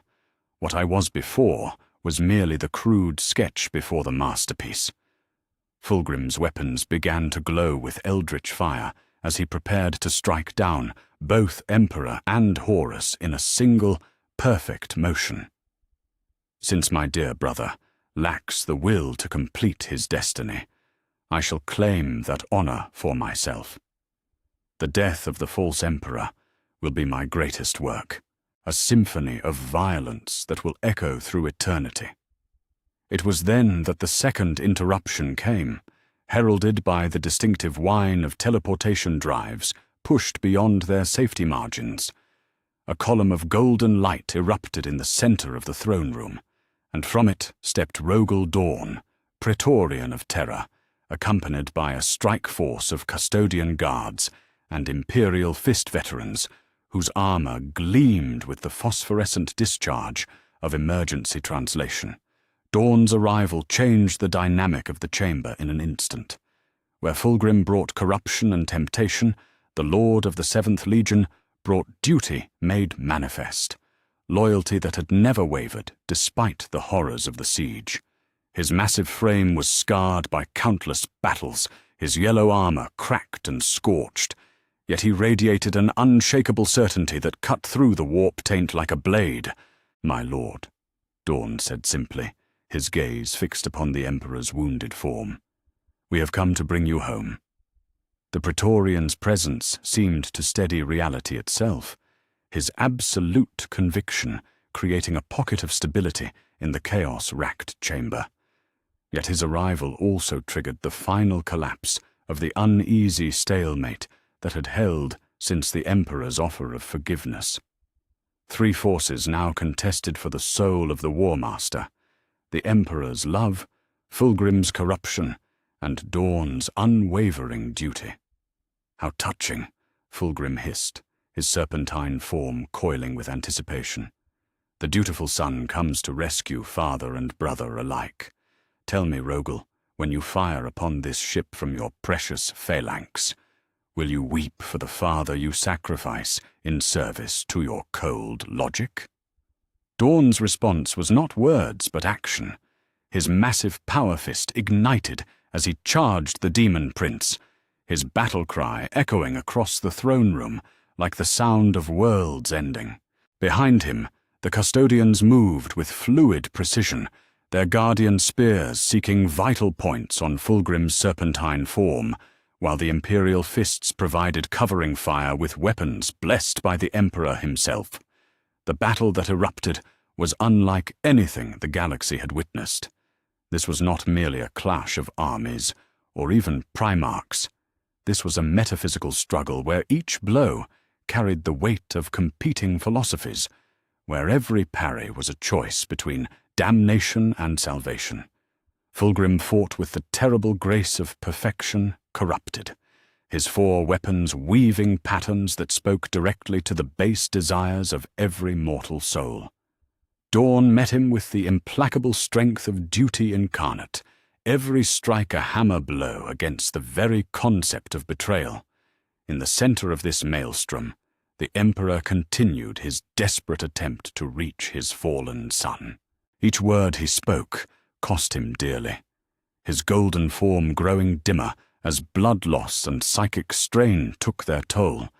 Yet he pressed on, knowing that this might be his only chance to save Horus from the darkness that had claimed him. "My son," the Emperor whispered, his hand reaching toward Horus even as Fulgrim's blade carved fresh wounds across his perfect features. "Do not let your brother's poison turn you from the path you have chosen. You are stronger than the corruption that claims you. You are still my beloved son." Horus watched in horror as his father was wounded protecting him from Fulgrim's assault. For the first time since his fall on Davin, he acted not out of rage or corruption, but out of love. With a roar that shook the very foundations of the ship, the War Master lunged forward to interpose himself between the demon prince and the Emperor. "Enough!" Horus bellowed, his voice carrying echoes of the man he had once been. "You will not touch my father while I yet draw breath." The sight of Horus defending the Emperor sent shockwaves through the warp that rippled across dimensions. The Chaos Gods shrieked their fury as their greatest champion actively resisted their will, while demons throughout the ship howled in anguish as their spiritual anchor wavered. For one impossible moment, father and son fought side by side, as they had in the golden days of the Great Crusade. Fulgrim recoiled in mock horror, his perfect features twisted into an expression of theatrical dismay. Oh, how the mighty have fallen! The great War Master, reduced to playing protector, for the tyrant who would see us all enslaved. Do you remember nothing of why we rebelled? Do you not recall the chains he placed upon our souls? "I remember," Horus replied, his voice steady despite the corruption that still writhed beneath his skin. "I remember the lies you whispered, the poison you spread, the way you turned brother against brother for your own amusement. I remember that you were never fighting for freedom. You were fighting for the right to be the one holding the chains." The accusation hit Fulgrim like a physical blow. In all his centuries of corruption, no one had dared to speak such truth to his face. The demon prince's 4 weapons blazed with unholy fire as he prepared to end this confrontation with overwhelming force. "Then die together," Fulgrim snarled, father and son united in failure. The demon prince's assault came like a hurricane of blades, each weapon seeking to carve away another piece of reality itself.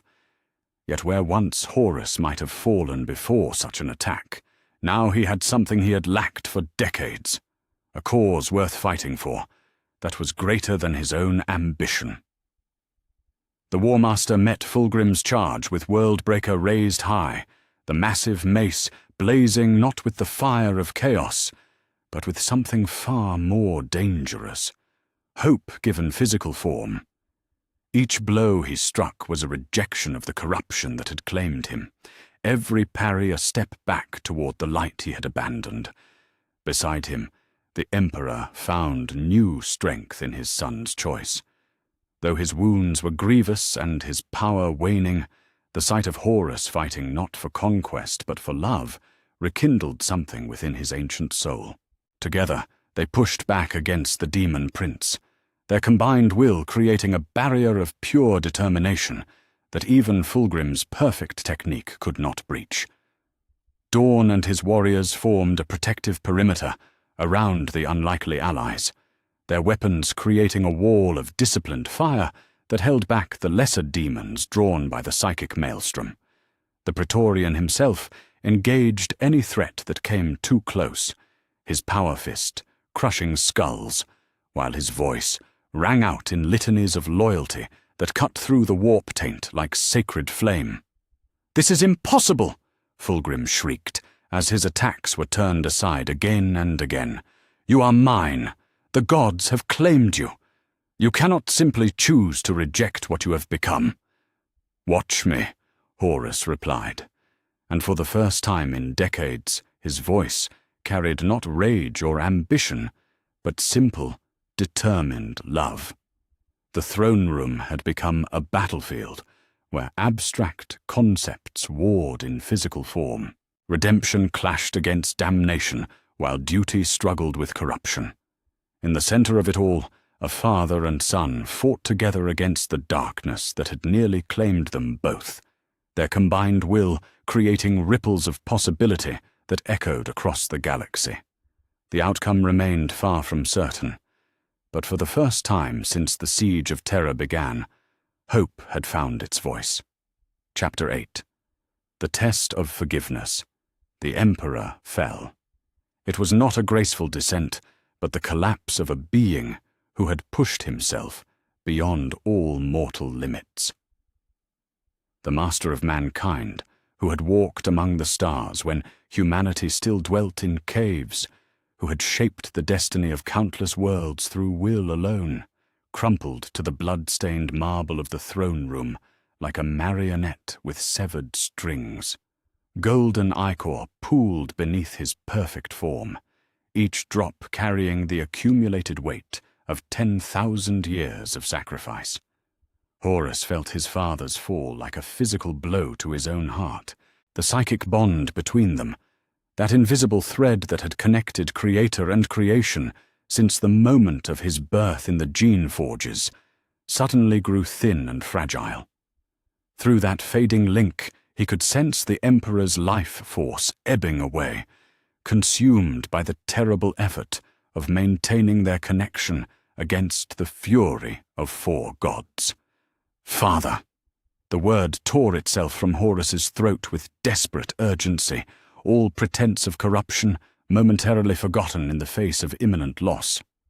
He took a step toward the fallen figure, Worldbreaker forgotten in his grasp, but Fulgrim's serpentine form coiled between them with predatory grace. How touching! The demon prince purred, his 4 weapons weaving hypnotic patterns in the air. The great war master, reduced to weeping for the tyrant who would enslave us all. Yet I wonder, if your concern is so genuine, perhaps we might reach an accommodation. The words carried power beyond their mere meaning, infused with the honeyed poison that had corrupted entire worlds. Fulgrim's voice seemed to speak directly to the parts of Horus's soul that the Chaos Gods had never fully relinquished their claim upon, the dark corners where ambition and resentment still festered like untreated wounds. Listen carefully, my dear brother, Fulgrim continued, circling the kneeling Horus with theatrical precision. Your father lies dying, his precious plans crumbling to ash around him. Yet it need not end this way. The gods are not without mercy. They might yet spare his life, might yet heal his wounds and restore his strength. Horus raised his head slowly, his eyes reflecting a terrible hope that he dared not voice. What do you want? The demon prince's laughter was like crystal breaking in perfect harmony. What we have always wanted, brother. What you promised us when you first knelt before the powers on Devon. Complete the task you began. Strike down the false emperor with your own hands, and I swear to you by Slaaneish's perfect beauty that your father will live again. The offer hung in the air between them like a poisoned chalice. Horus could feel the truth of it, resonating through the warp. The Chaos Gods possessed power enough to restore the Emperor's life if they chose to exercise it. All it would cost was the completion of his betrayal, one final act of patricide to seal his damnation eternally. From across the chamber, Rogel Dawn roared his defiance, even as he battled through the press of lesser demons that had materialized to keep him from interfering. Do not listen to the serpent's lies, Horus. There is no bargain with chaos that does not carry a price beyond bearing. Yet Horus barely heard his brother's words. His attention was fixed upon the Emperor's still form, watching the rise and fall of his chest grow ever more labored. How many times had he dreamed of this moment during his years of corruption? How often had he imagined standing over his father's defeated form, claiming final victory in their war of wills? Now, faced with the reality, he found only anguish where he had expected triumph. The voices of the dark gods rose in unison within his mind, no longer the cacophony of competing desires, but a singular chorus of temptation. They showed him visions of the future, the Emperor restored to health, the Imperium reformed under wiser guidance, the galaxy finally united in the way it should have been from the beginning. All of it could be his, if he would just complete the act that had been interrupted by forgiveness. Slowly, as if moving through liquid adamantium, Horus rose to his feet.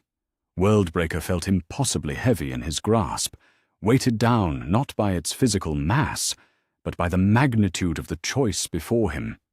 Each step toward his father's fallen form echoed through dimensions that mortal minds could not perceive, reverberating through possibility and dream. "Yes," Fulgrim whispered, his voice thick with anticipation. "At last, the great Horus Lupercal remembers his destiny. Strike now, brother, and claim the future that has always been yours by right." Horus stood over the Emperor's prone form, the massive mace raised high above his head. From this angle, he could see the terrible cost that forgiveness had extracted from his father. The perfect features were lined with pain that spoke of wounds deeper than flesh, deeper than bone. The golden armor was cracked and bleeding, its radiance dimmed to the faintest whisper of its former glory. "I'm sorry," Horus whispered, though whether the words were directed at his father or at himself, he could not say. Across the chamber, Dawn's voice rose in desperate fury. "Horus! No!" Fulgrim's laughter reached crescendo as the demon prince prepared to witness the culmination of 10 millennia of corruption. Even the lesser demons paused in their attacks, sensing that this moment would reshape the very nature of reality. The mace descended and drove not into the Emperor's skull, but deep into Horus's own chest. The psychic shockwave that erupted from the act of supreme self-sacrifice tore through the throne room like the birth cry of a new star. Fulgrim's triumphant laughter transformed into a shriek of agony as the demon prince was caught in the expanding wave of purified will.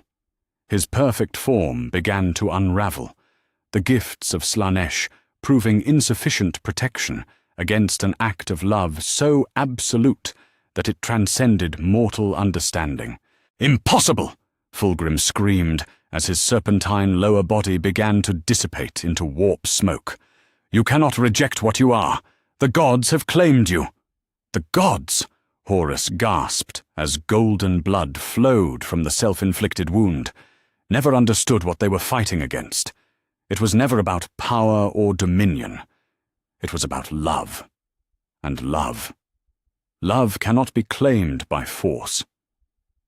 The demon prince's form collapsed in upon itself as the psychic shockwave continued to expand, banishing lesser demons and purging the throne room of the warp taint that had accumulated over decades of corruption.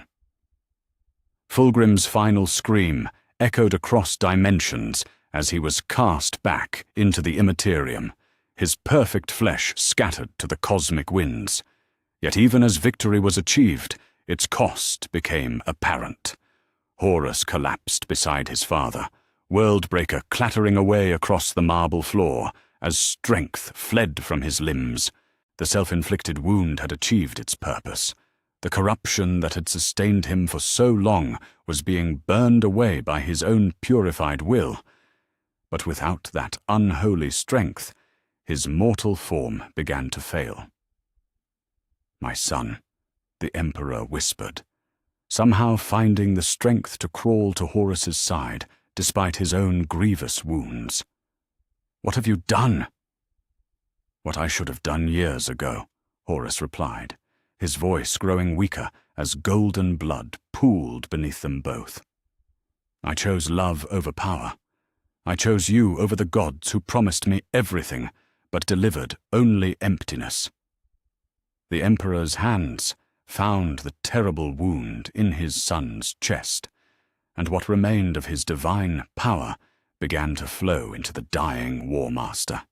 It was a desperate gambit, using strength he could not spare to heal wounds that might be beyond even his ability to mend.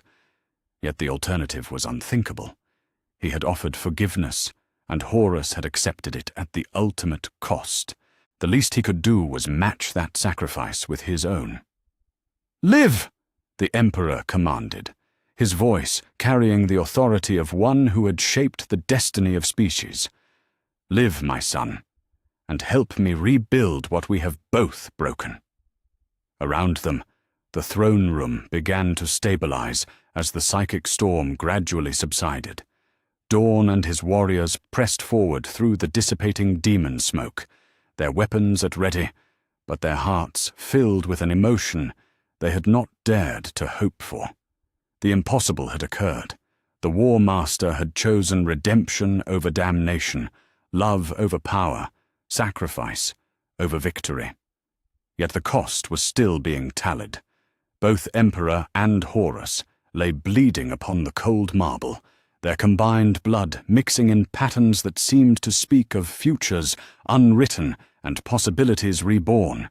The siege of terror continued to rage beyond the ship's hull, countless souls still fighting a war whose fundamental nature had just been transformed by a single act of supreme sacrifice. In the depths of the warp, the Chaos Gods raged at the loss of their greatest champion. Yet even in their fury, they began to plot anew. Horus might have escaped their grasp, but the galaxy was vast and humanity's capacity for corruption was infinite. This battle was lost, but the war between order and chaos would continue until the last star burned cold. On the blood-stained deck of the vengeful spirit's throne room, a father poured his life into saving his son, while a son sacrificed everything to prove himself worthy of that love. Whether either would survive to see the consequences of their choice remained to be written in the annals of a future that suddenly held possibilities it had not possessed since the moment the first Space Marine had turned his bolter upon his brothers. The test of forgiveness was complete. Now came the far greater challenge of learning to live with its consequences. Chapter 9. The Price of Mercy. In the sudden silence that followed the psychic storm, father and son lay side by side upon the blood-slicked marble, their combined essence mingling in patterns that seemed to speak of futures unwritten and possibilities reborn. The Emperor's golden radiance had dimmed to barely a whisper, his perfect features marked by wounds that went deeper than flesh. Beside him, Horus breathed in labored gasps as his corrupted form continued its transformation back toward humanity, each exhalation carrying away another fragment of the darkness that had claimed him. "My son," the Emperor whispered, his voice barely audible above the groaning of the ship's superstructure. "You have given me the greatest gift a father could receive, the knowledge that love can triumph over hatred, that redemption is possible even for the most fallen soul." Horus turned his head with great effort, golden blood flowing from the self-inflicted wound that had purchased his freedom from chaos. When he spoke, his voice carried none of the inhuman harmonics that had marked him as the War Master of the Dark Gods. "I wanted so desperately to be worthy of you, Father. I thought I had to prove myself through conquest and glory, but I see now that I was already worthy, not because of what I achieved, but simply because I was your son." The words hung in the air between them, carrying weight that transcended their mere meaning. For the first time in decades, They spoke not as emperor and war master, not as creator and weapon, but as father and son. In that moment, the throne room of the vengeful spirit became not a battlefield, but a place of reconciliation, where love proved stronger than the combined will of 4 gods. Rogel Dawn moved through the chamber with efficient precision, his yellow armor cracked but his resolve unshaken. The Praetorian coordinated the defense of the throne room, while simultaneously calling for medical aid through vox channels that crackled with interference from the dissipating psychic storm. Yet even his legendary composure was tested by the sight of his father and brother lying broken upon the deck, their shared blood forming patterns that seemed almost sacred in their geometry. "Apothecaries to the throne room, priority Alpha," Dawn commanded, his voice carrying across the ship's communication network. "All available custodian guard and Imperial Fist personnel establish defensive perimeters. The Emperor and the War Master require immediate medical attention." The pause before he spoke, Horus's title carried volumes of meaning. How did one address a brother who had been traitor and champion of chaos, but who had chosen redemption at the ultimate cost? The protocols of the Imperium had no provision for such circumstances, yet Dawn's warrior's instincts told him that whatever came next, it would require new ways of thinking about loyalty and forgiveness. Throughout the vengeful spirit, the psychic shockwave of Horus's sacrifice rippled outward like stones cast into still water. In the ship's middle decks, Brother Sergeant Kalamos felt the change as a physical sensation, as if chains he had not realized were binding him suddenly snapped apart. Around him, his squad mates experienced similar phenomena. The whispers of the dark gods that had become as familiar as their own heartbeats suddenly fell silent, replaced by something that felt almost like peace. "Brothers," Kalamos said, his scarred features reflecting wonder and confusion in equal measure. "Do you feel it? The darkness. It's lifting." Across the ship, sons of Horus Marines threw down their weapons in gestures that ranged from relief to despair. Some fell to their knees, weeping for crimes they could now see with clarity, rather than through the distorting lens of corruption. Others stood frozen, uncertain whether this newfound freedom was blessing or curse. A few, those who had embraced damnation so completely that redemption felt like torture, turned their bolters upon themselves rather than face the weight of what they had become.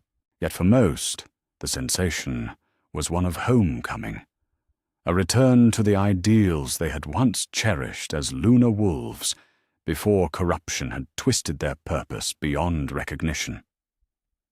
In the ship's armories, Marines began tearing the 8-pointed stars from their armor with bleeding fingers, seeking to purge themselves of every symbol that connected them to the gods they had served. The process was neither quick nor painless, but it carried with it the promise of something that had seemed impossible for decades: redemption. The vengeful spirit itself reacted to the transformation of its master with phenomena that defied rational explanation. The Geller field that protected the massive battleship from the predations of the warp began to fluctuate wildly, its harmonics shifting from the discordant frequencies that had attracted demons to something approaching sacred music. Paradoxically, this instability allowed more creatures from the Imperium to manifest aboard the ship. Yet these same beings found themselves vulnerable to something they had never encountered before: the faith of truly repentant warriors. In the ship's lower decks, a pack of bloodletters materialized with the intention of feeding upon the confusion and despair that typically accompanied such cosmic upheavals. Instead, they found themselves facing sons of Horus Marines, who fought not with the desperate fury of the damned, but with the righteous anger of those who had remembered what it meant to be human. The daemons, creatures born from emotion and sustained by corruption, found themselves withering in the presence of genuine repentance. For the Emperor. The battle cry echoed through corridors that had not heard such words spoken without irony in decades. For redemption. For the lunar wolves reborn. The psychic turbulence generated by these conflicts created feedback loops that rippled throughout the ship's systems. Emergency lights flickered between the crimson of alert status and the clean white of normal operation. Vox channels crackled with competing transmissions, some still spouting the blasphemous cant of chaos, others attempting to broadcast hymns of loyalty that many Marines were struggling to remember after years of corruption. It was through this chaos that Ezekiel Abaddon fought his way toward the throne room, his topknot whipping behind him as he carved through obstacles with a desperation that bordered on madness. The first captain had felt his Primarch's sacrifice through their psychic bond, had experienced the moment of self-destruction as if the blade had entered his own chest. Now he raced through the ship's twisting corridors, driven by a need to reach his gene father that transcended rational thought. When Abaddon finally burst into the throne room, the sight that greeted him brought the mighty warrior to his knees. There, upon the blood-stained marble, lay the War Master, not as the avatar of chaos he had become, but as something approaching the man he had once been. The corruption that had defined Horus for decades was visibly burning away, leaving behind features that were scarred but recognizably human. "My lord," Abaddon gasped, his voice breaking with emotions he had thought purged from his soul long ago. "What have you done? What have you sacrificed for this moment of clarity?" Horus turned his head slowly to regard his most loyal son, and when their eyes met, Abaddon saw not the burning gaze of a demon prince, but the weary compassion of a leader who had finally understood the true cost of the choices he had made. "I have remembered what it means to love something more than power, my son. I have chosen the difficult path of redemption over the easy road of damnation." "But at what cost?" Abaddon demanded, his hands hovering helplessly over the terrible wound in his Primarch's chest. "The Legion. The cause we have fought for.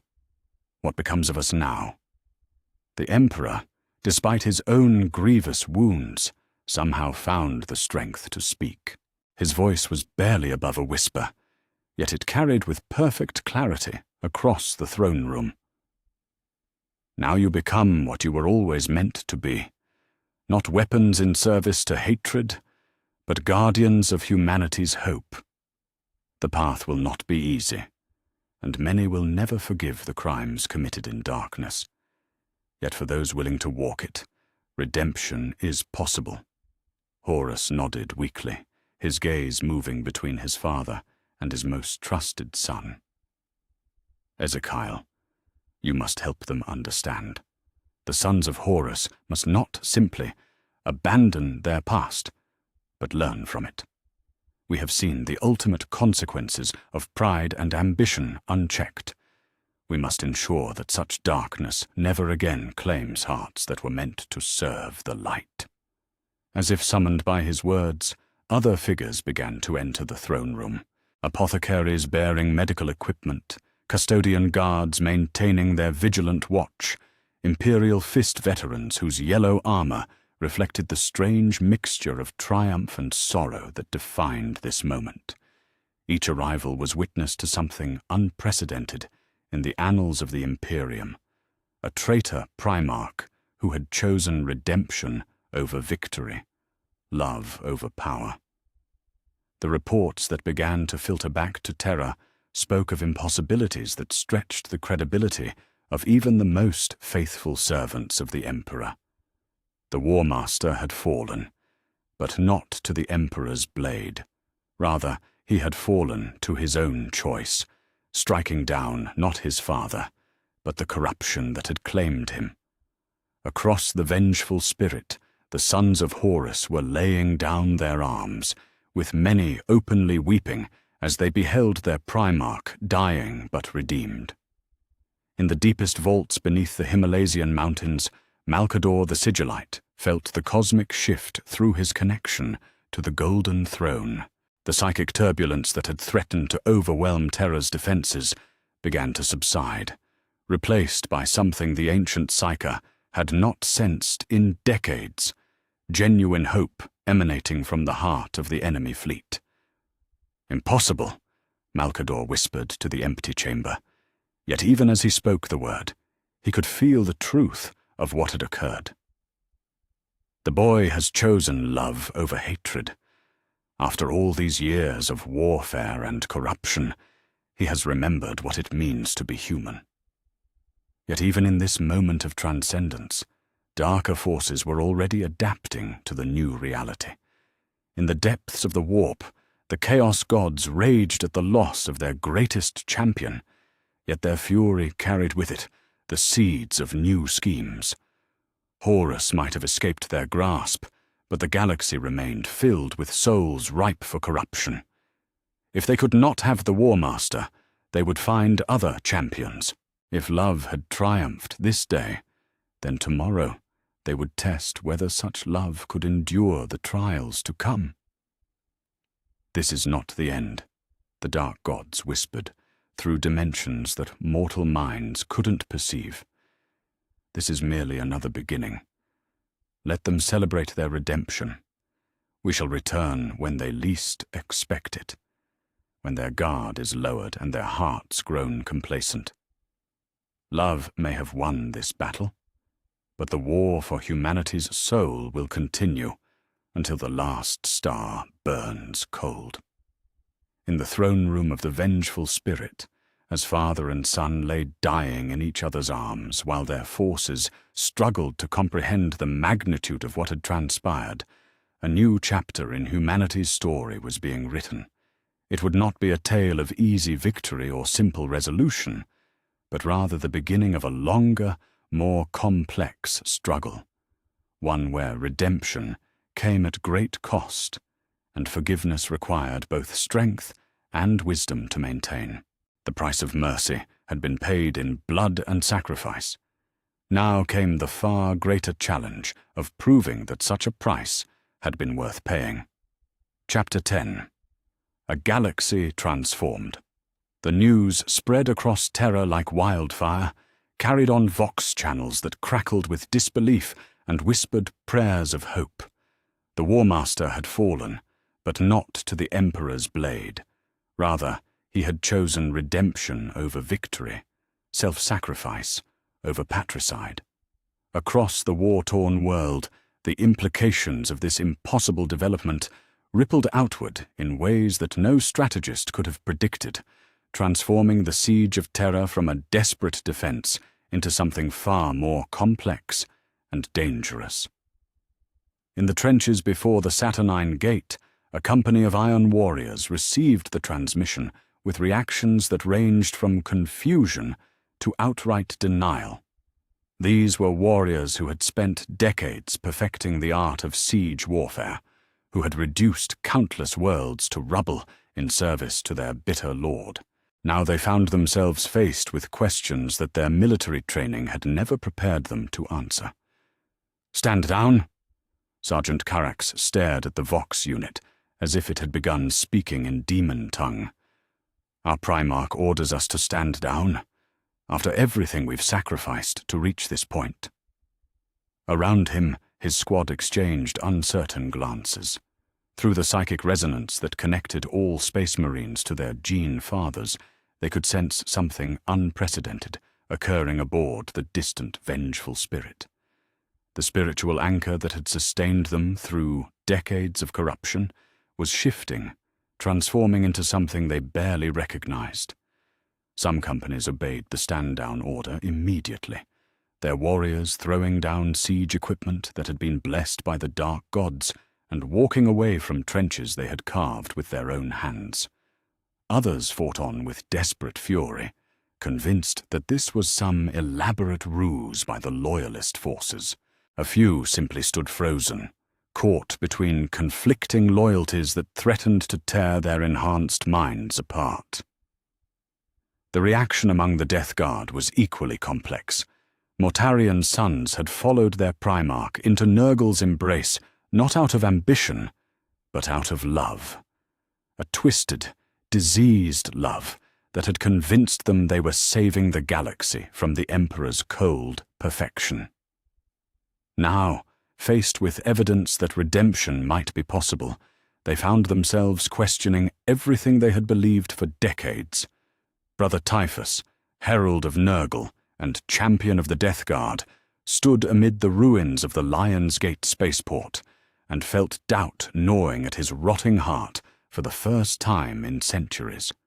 Through the warp-tainted air, he could sense the psychic disturbance emanating from the War Master's flagship. The taste of it was alien to his corrupted palate. Not the bitter poison of despair or the sweet rot of acceptance, but something that might have been hope. "Is it possible?" he whispered to the diseased wind that carried plague spores across the battlefield. "Can the gifts of the Grandfather be undone?" The question was heretical beyond measure, yet it would not be silenced. If Horus, champion of chaos undivided, chosen of all four gods, could find redemption, what did that mean for those who had embraced single patrons? What did it mean for warriors who had convinced themselves that corruption was mercy? In the command bunkers beneath the ultimate wall, Perturabo and Mortarion faced the hardest decision of their long lives. The Iron Warrior and the Death Guard stood before tactical displays that showed their forces in various states of confusion and disarray. Some units maintaining discipline, while others dissolved into chaos as word of the War Master's transformation spread through the ranks. "The situation is untenable," Perturabo stated, with his characteristic bluntness.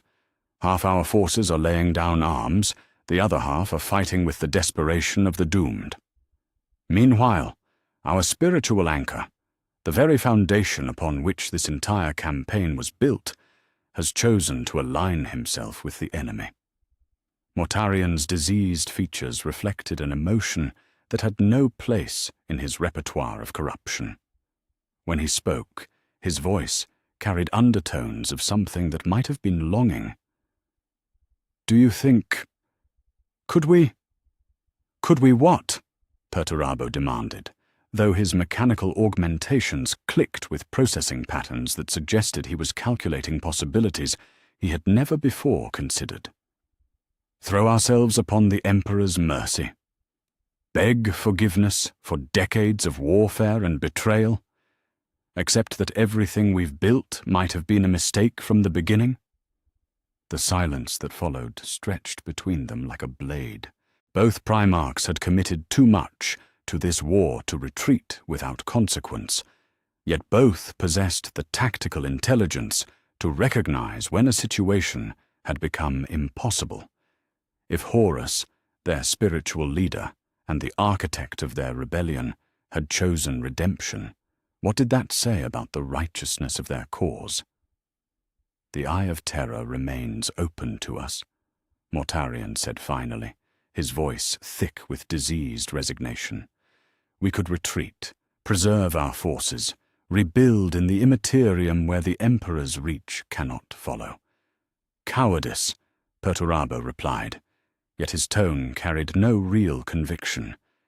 "Yet perhaps strategic withdrawal, a tactical repositioning in the face of changing circumstances." The euphemisms could not disguise the reality of their situation. The Siege of Terror was over, not because they had been defeated, but because the very purpose for which they fought had been called into question by their leader's choice. They could continue the war, but it would no longer be a crusade for the liberation of humanity from the Emperor's tyranny. It would simply be vengeance, empty and bitter. On the Loyalist side, the reaction was equally complex. In the command center of the Phalanx, Rogel Dawn found himself facing questions for which the Codex Astartes provided no guidance. Officers who had spent years preparing for total war now struggled to adapt to a situation where the enemy might become ally, where forgiveness might prove more valuable than victory. "My lord," Captain Fafnir approached with evident reluctance, his yellow armor still scarred from the recent battles. "We're receiving surrender requests from 17 different Iron Warrior companies. They're asking for terms, offering to lay down arms in exchange for mercy." Dawn turned from the tactical displays to fix his subordinate with a stare that could have melted adamantium.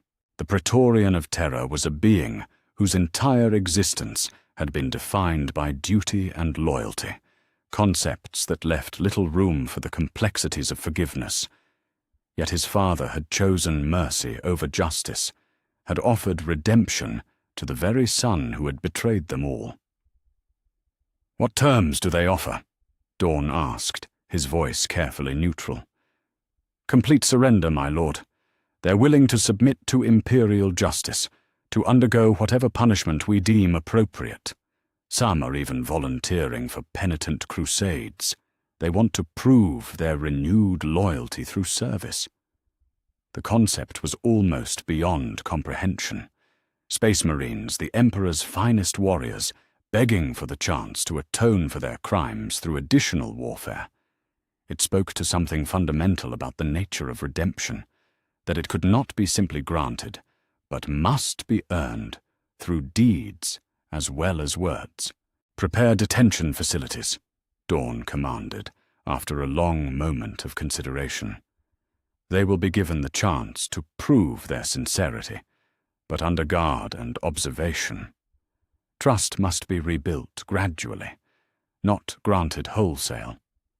Across Terra's surface, similar scenes played out as the news of the War Master's redemption rippled through both military and civilian populations.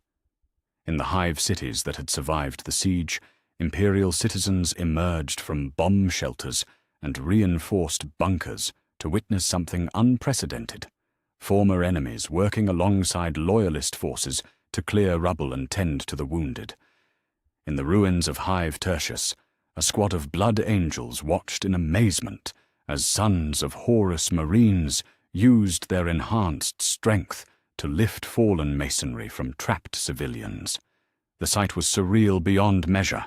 Warriors whose armor still bore the 8-pointed stars of chaos, working to save lives rather than take them. "Can we trust them?" Battle Brother Castor whispered to his sergeant, his hand resting upon the grip of his chain sword. Sergeant Dante, scarred veteran of 100 battles, observed the scene with the calculating eye of a warrior, trained to spot deception. Yet what he saw in the actions of the former traitors was not cunning or manipulation, but something that looked remarkably like genuine remorse. "Trust is earned through deeds, brother. Let their actions speak for their intentions." The transformation was not universal, nor was it without cost. In the deepest tunnels of the Underhive, hardcore elements of the Word-Bearers fought on with fanatic determination, convinced that this was merely another test from their dark patrons. In the ruins of the Imperial Palace, cultists who had given everything to chaos refused to accept that their gods might have been defeated by something as simple as forgiveness. Yet for every holdout who fought to the bitter end, there were 10 others who threw down their weapons and wept for what they had become. The psychic shockwave of the War Master's redemption had touched something fundamental in the human soul. The capacity for hope, the possibility of second chances, the belief that even the most fallen could find their way back to the light. When Robert Guilliman's fleet finally translated into the Sol system, the Lord of Ultramar found a strategic situation unlike anything in his vast experience. His augurs detected massive fleet movements as traitor forces began withdrawing toward the edge of the system, yet there were no signs of pursuit from loyalist elements. Instead, the Vox channels carried reports of surrenders and peace negotiations, of former enemies working together to rebuild what the war had destroyed. "My lord," Captain Ventress reported from the tactical station, his voice thick with confusion, We're receiving a priority transmission from the surface. The Emperor, he lives, my lord, and he requests your immediate presence for what he terms reconciliation proceedings." Guilliman stood silent for long moments, his perfect features reflecting the mental calculations that had made him legend throughout the Imperium. He had raced across the galaxy, expecting to arrive in time for a final, climactic battle. Instead, he found a situation that required skills far removed from warfare, the delicate art of building peace from the ashes of betrayal. "Prepare my personal transport," Guilliman commanded finally. "It seems that the Great Crusade has entered a phase for which none of our training prepared us. We must learn to wage peace with the same dedication we once brought to war." On Terra's surface, in the medical facilities deep beneath the Imperial Palace, the Emperor and Horus underwent treatment that pushed the boundaries of even the most advanced Imperial technology. Both father and son hovered between life and death, their bodies bearing wounds that had been inflicted not just by weapons, but by the fundamental forces that governed reality itself. Yet even in their unconscious state, both could sense the changes rippling across the galaxy. The psychic networks that connected all humanity carried new harmonics. Not the discordant shriek of warfare, but something that might have been the first notes of a different kind of song. It was the sound of a species learning that forgiveness was possible, that redemption could be chosen even in the darkest hour. The transformation would not be easy, nor would it be complete. There would be those who could never accept former enemies as allies, those who would demand vengeance rather than mercy. The galaxy was vast, and corruption had spread far beyond Terra's system. Yet for the first time in decades, humanity had a choice about what kind of future it would build. The age of the Great Crusade was ending, but something new was beginning to take its place. An era where the greatest victories might be won, not through conquest, but through the far more difficult art of learning to live in peace. Chapter 11. The Burden of Redemption. Horus awakened to the sterile white walls of the Sanctum Medicae, deep beneath the Imperial Palace, where the greatest healers in the galaxy had labored for weeks to preserve his life. His body had been restored to its former perfection through a combination of surgical skill and the Emperor's own regenerative power. Yet his soul bore wounds that no technology could heal. When consciousness finally returned to him, it brought with it the crushing weight of memory. Every world burned, every brother slain, every choice that had led him down the path of damnation. The first face he saw belonged to a space marine he did not recognize, a warrior in the blue and gold of the Ultramarines, whose stern features reflected the disciplined compassion of Guilliman's sons. The marine's hand rested upon the hilt of his combat knife, ready to act if the awakened War Master showed any sign of renewed corruption. "I am Brother Apothecary Cassius," the Ultramarine said, his voice carrying professional detachment. "You have been unconscious for 17 days. The Emperor has asked to see you when you are strong enough to walk." Horus tried to speak, but found his throat raw and damaged from the psychic trauma he had endured. When words finally came, they emerged as barely more than whispers. How many died because of me? The question hung in the air between them like a blade. Cassius had prepared for many possible reactions from the awakened War Master: rage, defiance, attempts to escape or resume his rebellion. He had not prepared for this naked anguish, this immediate confrontation with the magnitude of the crimes that had been committed. "The casualty estimates are still being compiled," Cassius replied carefully. "Billions across hundreds of worlds. The heresy touched every corner of the Imperium in some way." Horus closed his eyes as the numbers washed over him, each one carrying the weight of a life cut short by his ambition. He had known intellectually that war carried a cost in blood, but the corruption of chaos had shielded him from truly comprehending the human price of his rebellion. Now, with that corruption burned away, the full magnitude of his sins lay bare before him. "I want to face trial," Horus said suddenly, his voice gaining strength as he spoke. "I want to answer for what I have done, to stand before those I've wronged, and accept whatever judgment they deem appropriate." The apothecary's expression shifted from professional neutrality to something approaching surprise. "Lord Horus, the Emperor has already granted you forgiveness. There are those who question whether formal proceedings—" "The Emperor's forgiveness is a gift I treasure above all things," Horus interrupted, struggling to sit upright despite the protests of his healing body. "But forgiveness from a father does not absolve me of responsibility to those who suffered under my command. I will not hide behind mercy when justice remains to be served." Word of the War Master's awakening and his demand for trial spread through the Imperial Palace like wildfire, creating reactions that ranged from admiration to outrage. In the chambers of the High Lords of Terra, the most powerful mortals in the Imperium engaged in heated debates about the precedent such proceedings would set. Lord Commander Militant Ecclesiastes Kairos, his scarred features reflecting decades of warfare in the Emperor's name, slammed his augmetic fist upon the marble table with enough force to crack stone.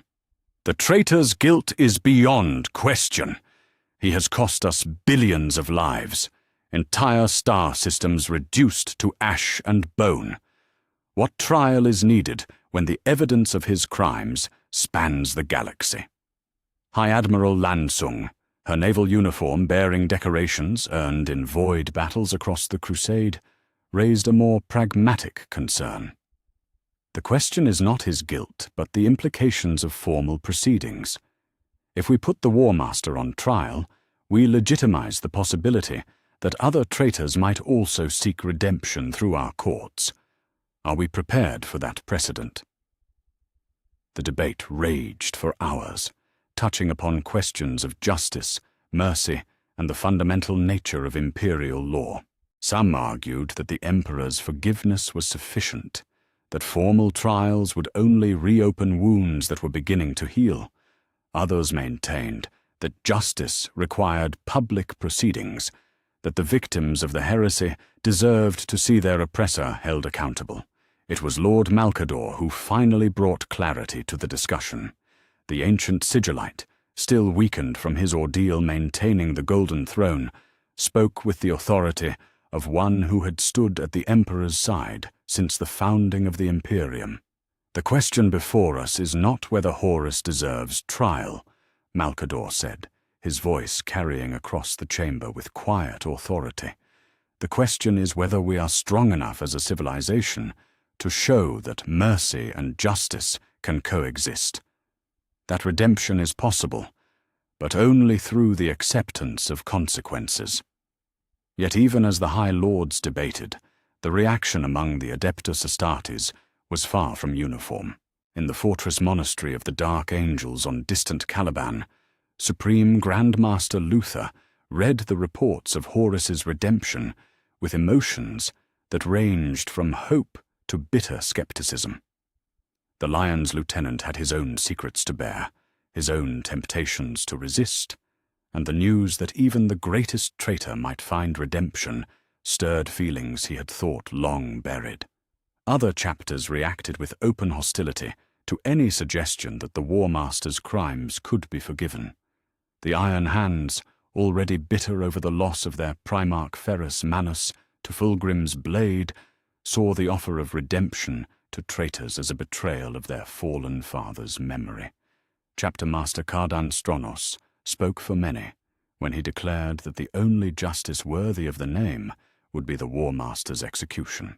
"Forgiveness may be divine," Stronos proclaimed to his assembled battle brothers, "but justice is human. We who have lost brothers to traitor blades cannot simply forget their sacrifice, because the Emperor chooses mercy over righteousness. The sentiment was echoed across dozens of loyalist chapters, creating the first serious rift within the Adeptus Astartes since the heresy began. Some supported their Gene Father's choice unquestioningly, while others struggled to reconcile their loyalty to the Emperor with their sense of justice for the fallen. Horus himself remained largely unaware of these debates, focused instead on coming to terms with the magnitude of his crimes. When the Emperor finally visited him in the Sanctum Medici, the reunion was marked not by joy, but by a profound sadness that seemed to permeate the very air around them. The master of mankind had aged visibly during his recovery, his perfect features now bearing lines of weariness that spoke of wounds deeper than flesh. When he looked upon his redeemed son, his eyes reflected not triumph, but the terrible cost of the choice he had made. "My son," the Emperor said simply, settling into the chair beside Horus's medical bed. "How do you feel?" Like a man awakening from a nightmare to find that the dream was real, and the bodies were not mere phantoms, but flesh and blood, Horus replied, his voice thick with emotion. "Father, I remember everything now. Every world I burned, every brother I turned against you, every innocent life lost because of my pride. How can you bear to look at me?" The Emperor was quiet for a long moment, his gaze fixed not on his son, but on some distant point beyond the chamber's walls. "Because you are still my son," he said finally. "Because love does not cease simply because its object has caused pain. But you are right that forgiveness alone is not sufficient. Redemption must be earned through deeds as well as words." "I want to make amends," Horus said urgently, leaning forward despite the pain the movement caused. "I want to undo as much of the damage as possible, to spend whatever years remain to me in service to those I've wronged. Let me face trial. Let me submit to imprisonment. Let me prove that my repentance is genuine." The Emperor nodded slowly, as if the decision confirmed something he had already suspected. "Very well. You will be given that chance. But understand that the path you choose will not be an easy one. There are those who will never forgive, never accept that redemption is possible. You will bear their hatred, as well as your own guilt." "I accept that burden," Horus replied without hesitation. "It is less than I deserve." In the weeks that followed, Horus was transferred to a special facility within the Imperial Palace, not a dungeon, but a place of contemplation and penance where he could begin the long process of atonement. The chamber was sparse but not cruel, containing only the basic necessities of life and a vox unit that allowed him to communicate with his former legion. The first such communication was perhaps the most difficult of his long life. Ezekiel Abaddon, now serving as acting commander of the Sons of Horus in the absence of their Primarch, appeared on the hollow screen, with features that reflected the same internal struggle that consumed many of his brothers. "My lord," Abaddon said, his voice carefully controlled, "the Legion awaits your orders." "My first order is also my last as your war master," Horus replied, each word carefully chosen. "You are to disband the Sons of Horus. The name dies with my shame. Those who wish may join other legions under new oaths of loyalty. Those who cannot accept redemption may depart for the Eye of Terror with my understanding, if not my blessing. But the legion that bore my name and fought in service to chaos is finished." The pronouncement sent shockwaves through the assembled Space Marines who had followed him across the galaxy. Some wept openly, mourning the death of an identity that had defined them for decades. Others nodded grimly, accepting that some stains could not be cleansed but only abandoned. A few protested that their Primarch was being too harsh, that the Legion could be redeemed alongside its master. "The Legion's crimes were committed in my name," Horus said firmly. "The Legion's sins are my responsibility to bear. You, my sons, have the chance to choose who you will become without the weight of that history. Take that gift and use it wisely." As the months passed, the Emperor worked to establish new protocols within Imperial law, frameworks for redemption that balanced mercy with justice, forgiveness with accountability. It was delicate work, requiring the wisdom of a being who had watched civilizations rise and fall across millennia. The precedents set would echo through the ages, shaping how the Imperium dealt with treason and betrayal for generations to come. Yet even as these new structures took shape, the fundamental challenge remained unchanged. Horus bore the burden of redemption not as a crown, but as a chain, each day requiring him to prove through word and deed that his repentance was genuine. The galaxy watched and waited to see whether a traitor could truly become a servant of the light, whether redemption was possible even for the most fallen soul. The answer would be written not in grand gestures, but in the accumulation of small acts of service, in the patient work of rebuilding trust that had been shattered by betrayal.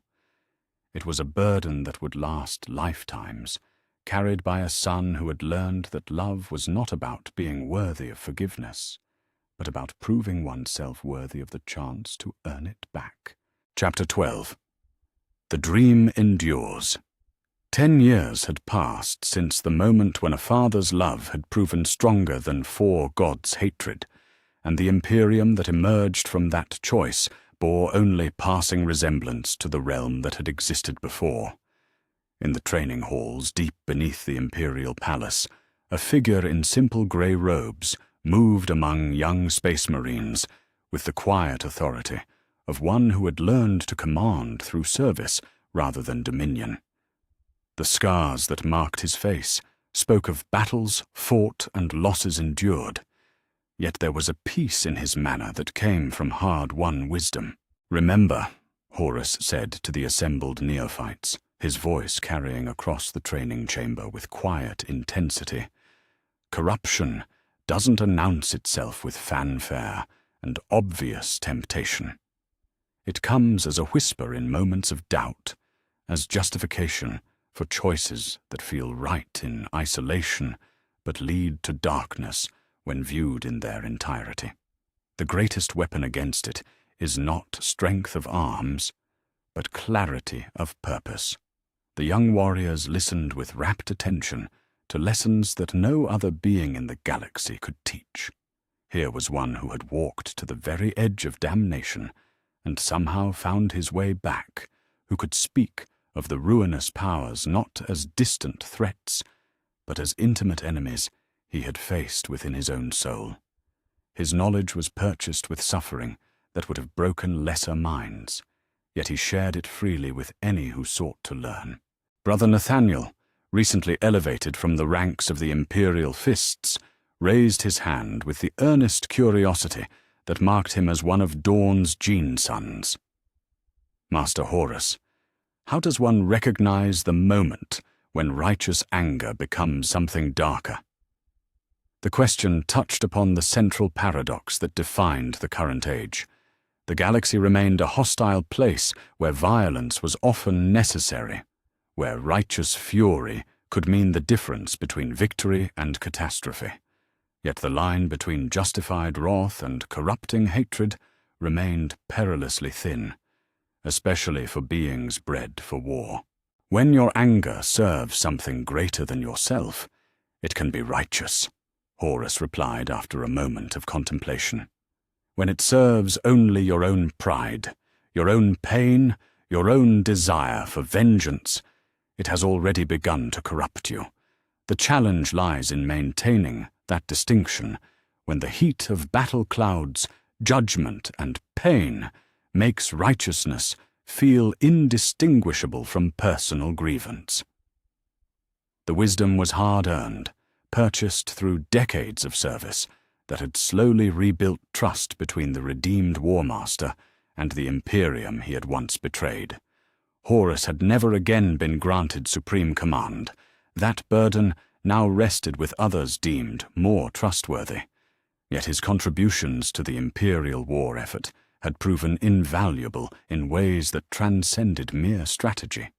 He had become the Imperium's foremost expert on corruption and redemption, the one called upon when loyalist forces encountered fallen brothers who might yet be saved. His success rate was not high. Many who embraced chaos proved too far gone for salvation. Yet every soul reclaimed from darkness was a victory that rippled outward through the galaxy. In the years since his redemption, Horus had personally overseen the rehabilitation of over 300 former traitors, from simple cultists to Chaos Space Marines who had served the Dark Gods for decades. Each case required patience, wisdom, and an understanding of corruption that few possessed. Each success was celebrated not with triumph, but with quiet gratitude for another soul returned to the light. The process had transformed not only those who sought redemption, but the Imperium itself. The rigid doctrines that had once governed imperial justice had been supplemented by new frameworks that allowed for the possibility of mercy tempered with accountability. It was delicate work that required constant vigilance against those who would exploit compassion for weakness, yet the results had proven their worth across countless worlds. In the highest chamber of the Imperial Palace, the Emperor stood before the great viewport that looked out across the sprawling cityscape of Terra. His recovery from the wounds sustained in the throne room of the vengeful spirit had been remarkable, yet incomplete. The golden radiance that had once blazed from his form now carried a softer quality, as if the act of choosing love over power had fundamentally altered his nature. He no longer required the life support of the Golden Throne, yet the device remained active, its psychic amplification networks serving as backup for defenses that could no longer rely solely upon his personal strength. The change had necessitated new approaches to threats that had once been handled through overwhelming psychic force, leading to innovations in technology and strategy that strengthened the Imperium in unexpected ways. "My lord," Malcador approached, with the careful steps of extreme age, though the ancient sigillite's mind remained as sharp as ever. "The reports from the Ghoul Stars indicate another successful negotiation. The rogue Imperial Guard regiment has agreed to return to Imperial service rather than join the chaos cults that have been courting them."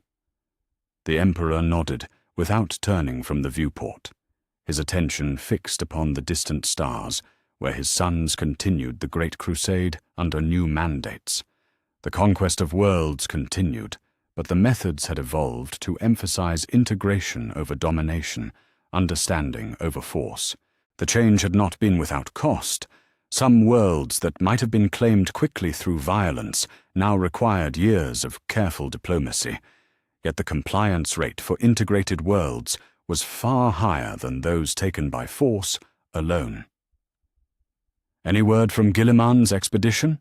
the Emperor asked, referring to the Lord of Ultramar's current mission to reclaim worlds that had fallen to chaos during the heresy. "The 500 worlds are secure, and Robut reports successful negotiations with two systems that voluntarily returned to Imperial rule upon learning of the new policies," Malcador replied. However, he also confirms that the maelstrom continues to expand. The Dark Gods have not accepted their defeat gracefully. It was a reminder that forgiveness had not ended the eternal war between order and chaos, merely transformed its nature. The Eye of Terror remained a festering wound in reality, where those traitor forces who could not accept redemption had fled. From that cursed realm, corruption continued to spread, seeking new champions to replace those who had been lost to love and mercy. Yet the Imperium that faced these threats was stronger in ways that pure military might could not achieve. The integration of reformed traitor forces had brought new perspectives and capabilities to Imperial armies. Former enemies who had experienced firsthand the lies of chaos proved to be the most effective advocates against corruption. The galaxy still burned with war, but it also carried new possibilities for peace. In the training halls, Horus concluded his lesson with words that had become his personal creed. Redemption is not a destination, but a journey. Every day, we must choose anew whether to serve the light or surrender to darkness. The choice becomes easier with practice, but it never becomes automatic. Vigilance is the price of virtue, just as it is the price of freedom. The young Space Marines dispersed to continue their training, carrying with them lessons that would shape them throughout their service. Some would face corruption directly and remember these words in their darkest moments.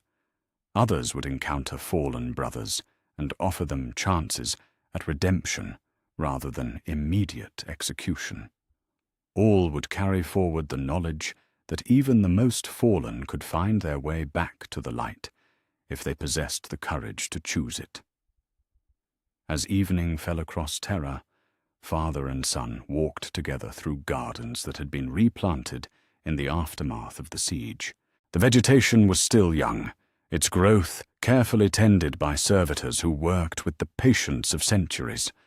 In time, these gardens would rival those that had existed before the heresy, yet they would always carry subtle differences, memorials to what had been lost, integrated with promises of what might yet be built.